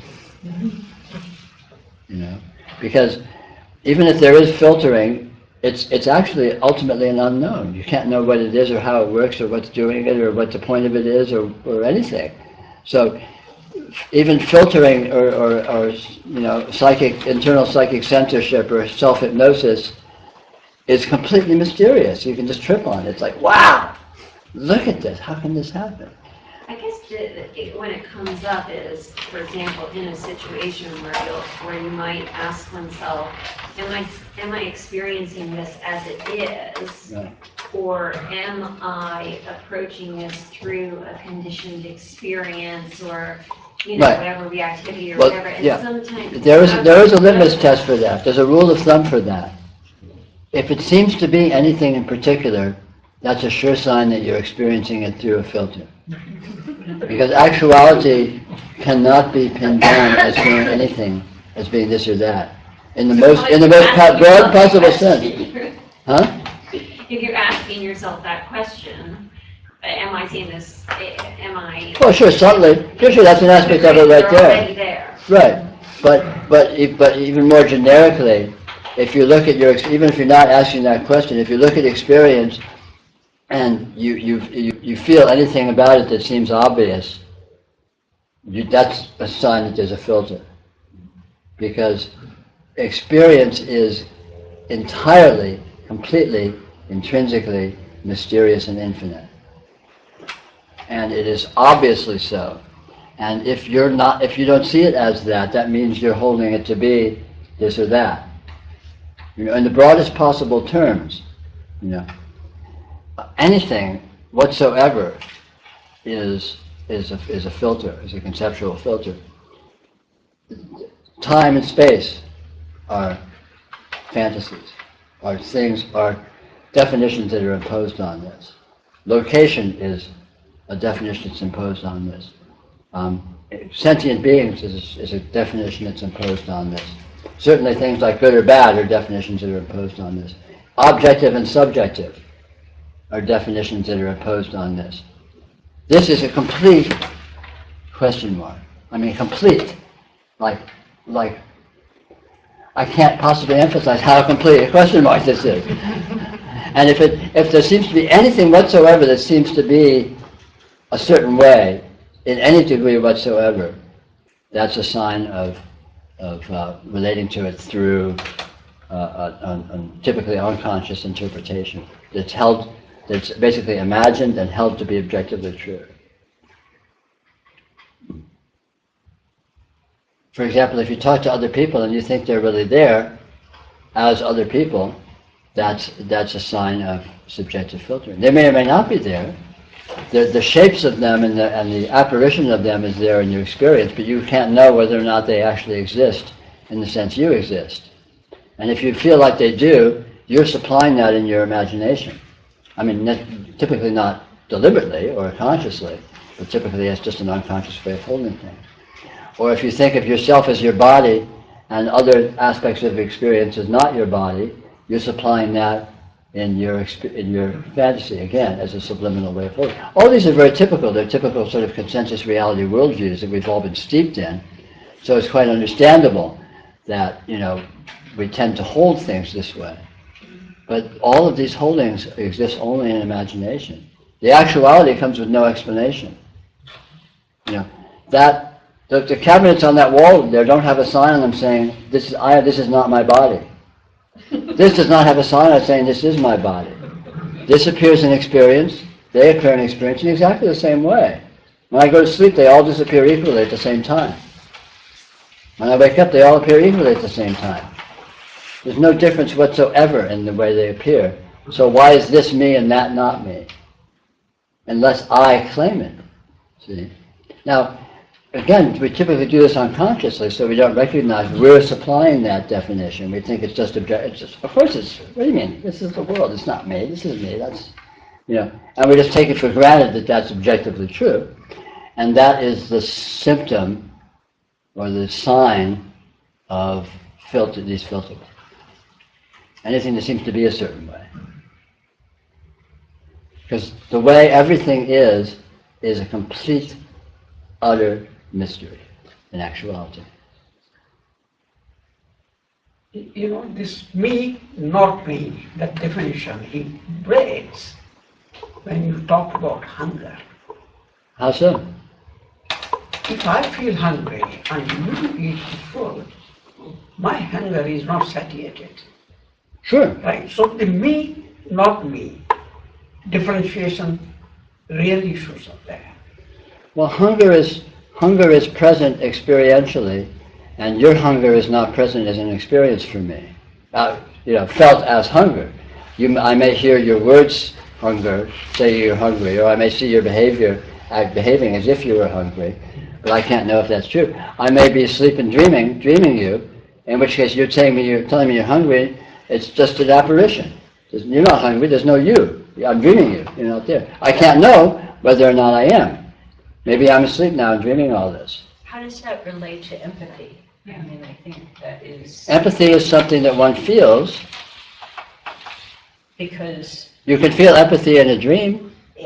To me, as I think about this as you've been talking, someone's suffering, someone's hunger, it's not my experience. Of course not. I may go to it, though, as if it is my experience. You may, but to gullibly assume that it actually is, or that you know what it is, or that it actually exists, you can provisionally know that it exists. You can feel empathy as a resonance.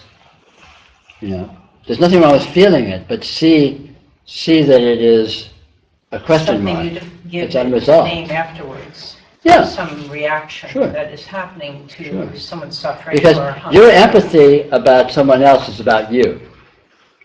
If I feel empathy for you, it's about me. It's a reflection of my nature and my condition that I should feel empathy when faced with an apparent being who apparently is experiencing certain conditions, and I feel a certain way is a reflection of my nature. So whether or not you're actual is irrelevant. It's all about your experience is the enactment of your process and your values. And we experience this in our dreams. In our dreams we can have very meaningful experience, all sorts of meaningful experience, and there's actually no objective world at all. There's nothing there. There's no one there. And yet we can have very meaningful exchanges. We can have meaningful emotional exchanges, right? Because it's your process, right? And the other person is a convenience for the enactment of your process in actuality. That's not to demean them, if they do actually exist or not, but you can't know that, and it's irrelevant. It's not a matter of demeaning or mechanicalizing anything. On the contrary, it's just being honest that one's life is one's process. Your life is your process. And the way you enact that with other people is still about your process, even if you're enacting it with other people. But it is still an experience Certainly. that you are responding to that.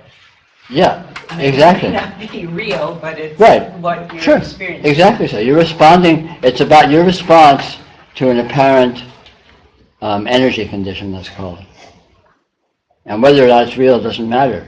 Right. Because it's your process of responsiveness, it's your sensitivity, it's your enactment, and it's your artfulness in being with that is being developed. I mean, if there's any development, right? This is one theory, is that there's sort of development. Experience is a process of development that progresses through, development of sensitivity and subtlety and sophistication as we mature.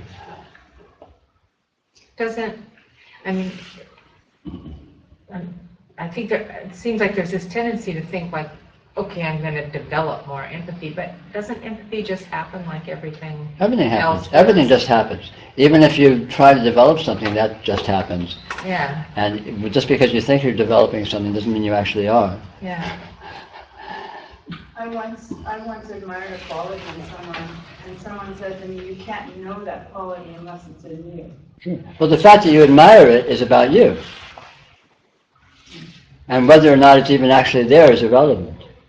If you dream the whole thing, still the fact that you admired it is meaningful to you. Right? And they may or may not be there, and they may or may not respond to it the way that they do, but that's about them. You may admire a quality someone has, and then they might get really insulted by that fact. Who knows? Maybe they're crazy or what. They misinterpreted you. Who knows what? So then that's about them, not about you. That you admired it's about you. I mean, in a way, this is sort of just the opposite of codependency. This is owning your process. Your business is your business, and your process is your business, and everything else is just a convenience for expressing that. And it's totally unpredictable what the response of apparent outside circumstances and agencies are going to give to your process. But it's irrelevant ultimately. You can't please other people. You can't act to please other people, or for that matter, to not please them. You do what you do, and people take it the way they take it. And the way they take it's about their process. You doing what you do is about your process, right? I mean, this is just empirically obvious. If you're a nice person, you're a nice person because it's your process, it's your nature and your process to be a nice person, right? You're not being nice for the other people. I mean, they may benefit from your niceness, and they're lucky to have you around. Or they may not. They may think your niceness is a pretense, or isn't. Who knows? People are weird. They can take things all kinds of ways, right? But how they take it is not your business. Your business is to be genuinely what you are, and to enact your process. And you inevitably do that. One can't help but doing that. You can't help but be what you are. Right? I mean, it's sort of a given. Isn't empathy a natural response of being non-judgmental? Just experiencing somebody's or some situation and without any filter? It may be. I mean, it may be. There can be all kinds of resonances of experience that could be defined as empathy. It's hard to know. It's hard to know. I mean, different people respond to things in different ways. Couldn't it be? Maybe it's also a concept. Couldn't it be just the most natural response to an observation? Well, the natural response to an observation is to fully participate the energy of that observation seems to present. Yes. And you can say that's empathy, sure. But in that case, there's nothing but empathy. Experience is empathy, including with inanimate objects, including with all qualities of experiential energy. It all presents itself as whatever it is, whatever meaningfulness, whatever qualities it presents, and naturally you resonate with those qualities since you experience them. And certainly that can be said to be. I mean, in a certain sense, that's what empathy is ultimately. So experience is empathy.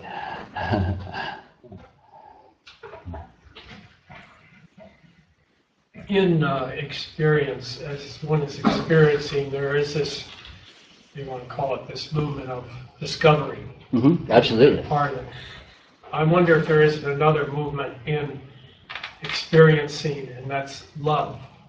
but I don't know how to describe love. I'm saying if you are just experiencing and you don't have interference or directly experiencing, you seem to want to, take care of things around. You don't want things to hurt or be damaged or, I think most profoundly, love is call it honest inclusion or non-judgmental inclusion. And I think experience is intrinsically love. Experience intrinsically includes itself. And I think that's what actual love is. You know, we're used to defining loves in personal terms and in interpersonal terms and so on and so forth, which is ultimately an aspect of this. But I think that you could say the experiencing potency loves experience. It relishes it, it eats it up, it welcomes it, it embraces it with absolute intimacy and absolute enjoyment. Again, even if the conscious mind sets in with all sorts of judgments and qualifications and saying this is good and this is bad, but the immediate engagement doesn't do that. The immediate engagement loves all experience. It's just an open, eager, lustful consumer of all quality. And I think this is the true nature of love. Yeah. Which is not to demean love. On the contrary, I think it exalts love to a transcendental level.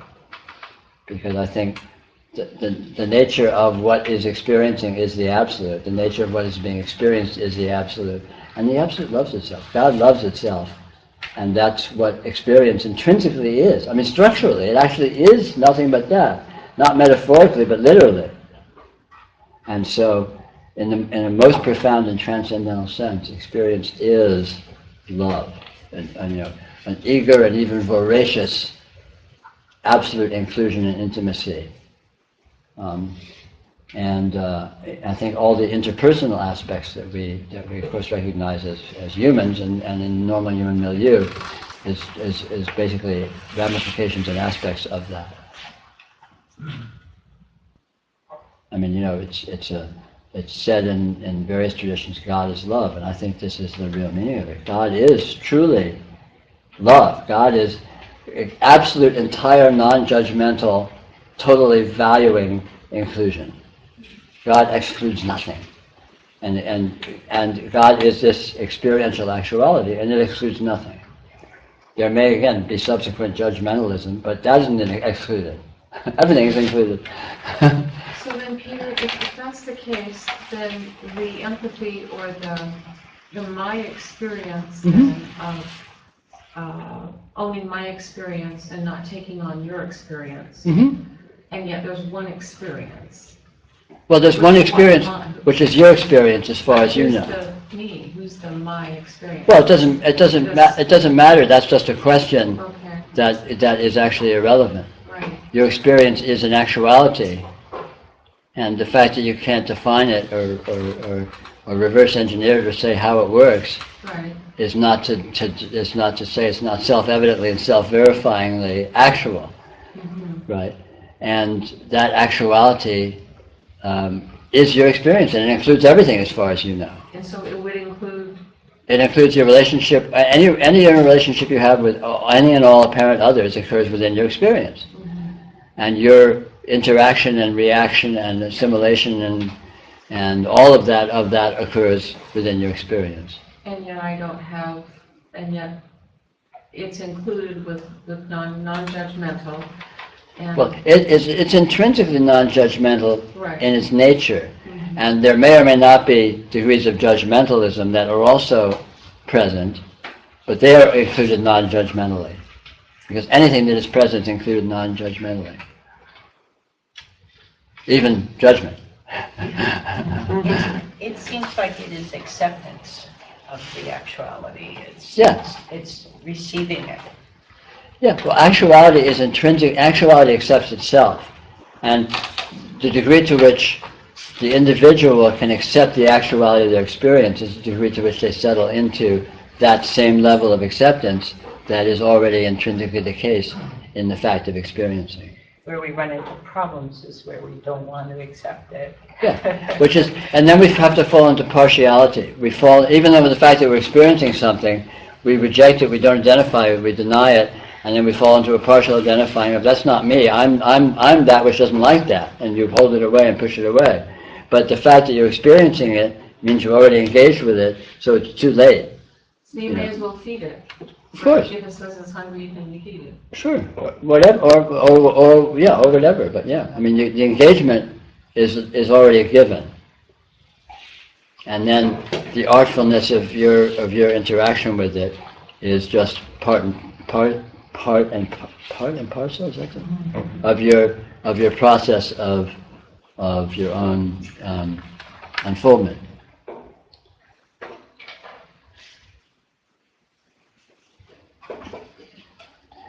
We have about 5 more minutes. Anyone that hasn't spoken or that's thinking of something that hasn't been brought up or anything like that, feel free. Or we just continue on our merry way.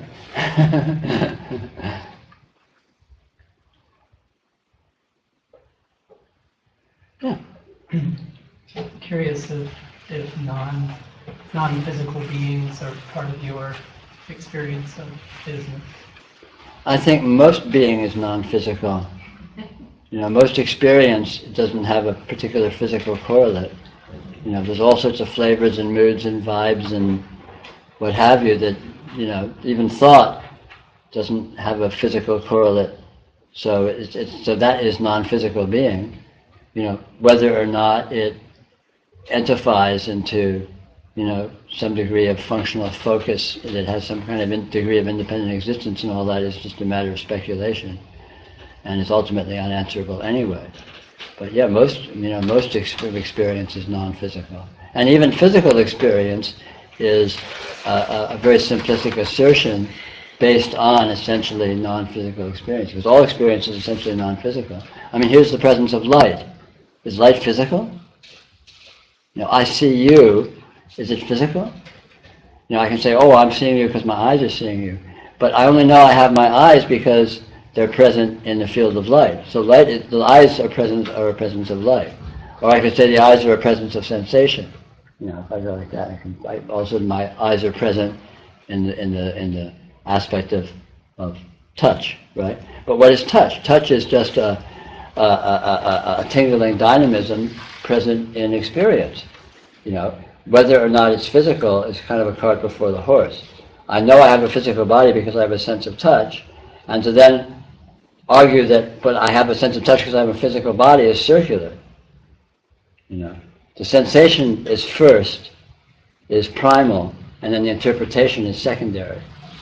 So there is undeniably an experiential field that I can call sensation, which is a sense of touch, but what it is a theory of abstraction that is based on that primal fact. So experiencing is the primal fact. What and how it is, whether it's objective, subjective, physical, non-physical, real, imaginary, any adjective you want to throw at it, is an assertion after the fact, based on an analysis or hypothesis or something like that. And all physicality is of that nature, of that secondary nature. There's the primal fact of experience, and it doesn't have labels on it. It doesn't say it's physical, it doesn't say it's not physical. This could very easily be in the nature of what we think of as a dream, which is essentially non-physical. Again, leaving aside the circular logic that no, my physical body is asleep and it's generating it, which it may or may not be. But the very fact of the dream is an apparition very similar to this, and it can be just as detailed as this. And yet clearly when I wake up there was nothing there. So was it physical? The dream's physical? We can't answer that question. It looks as if it's physical. And likewise, this could be something that is very like a dream, where it's basically a psychological event, or an event of consciousness, or whatever that means, again, which is sort of begging the question. So that question is unanswerable. But physical is only meaningful relative to some non-physical, and you can't pin down either. It could all be physical, it could all be non-physical, it could be half physical and half non-physical, but all of those are just, hot air. They're all just hypotheses based on guesswork, and ultimately the question can't be answered. Thank you. Thanks for nothing, right?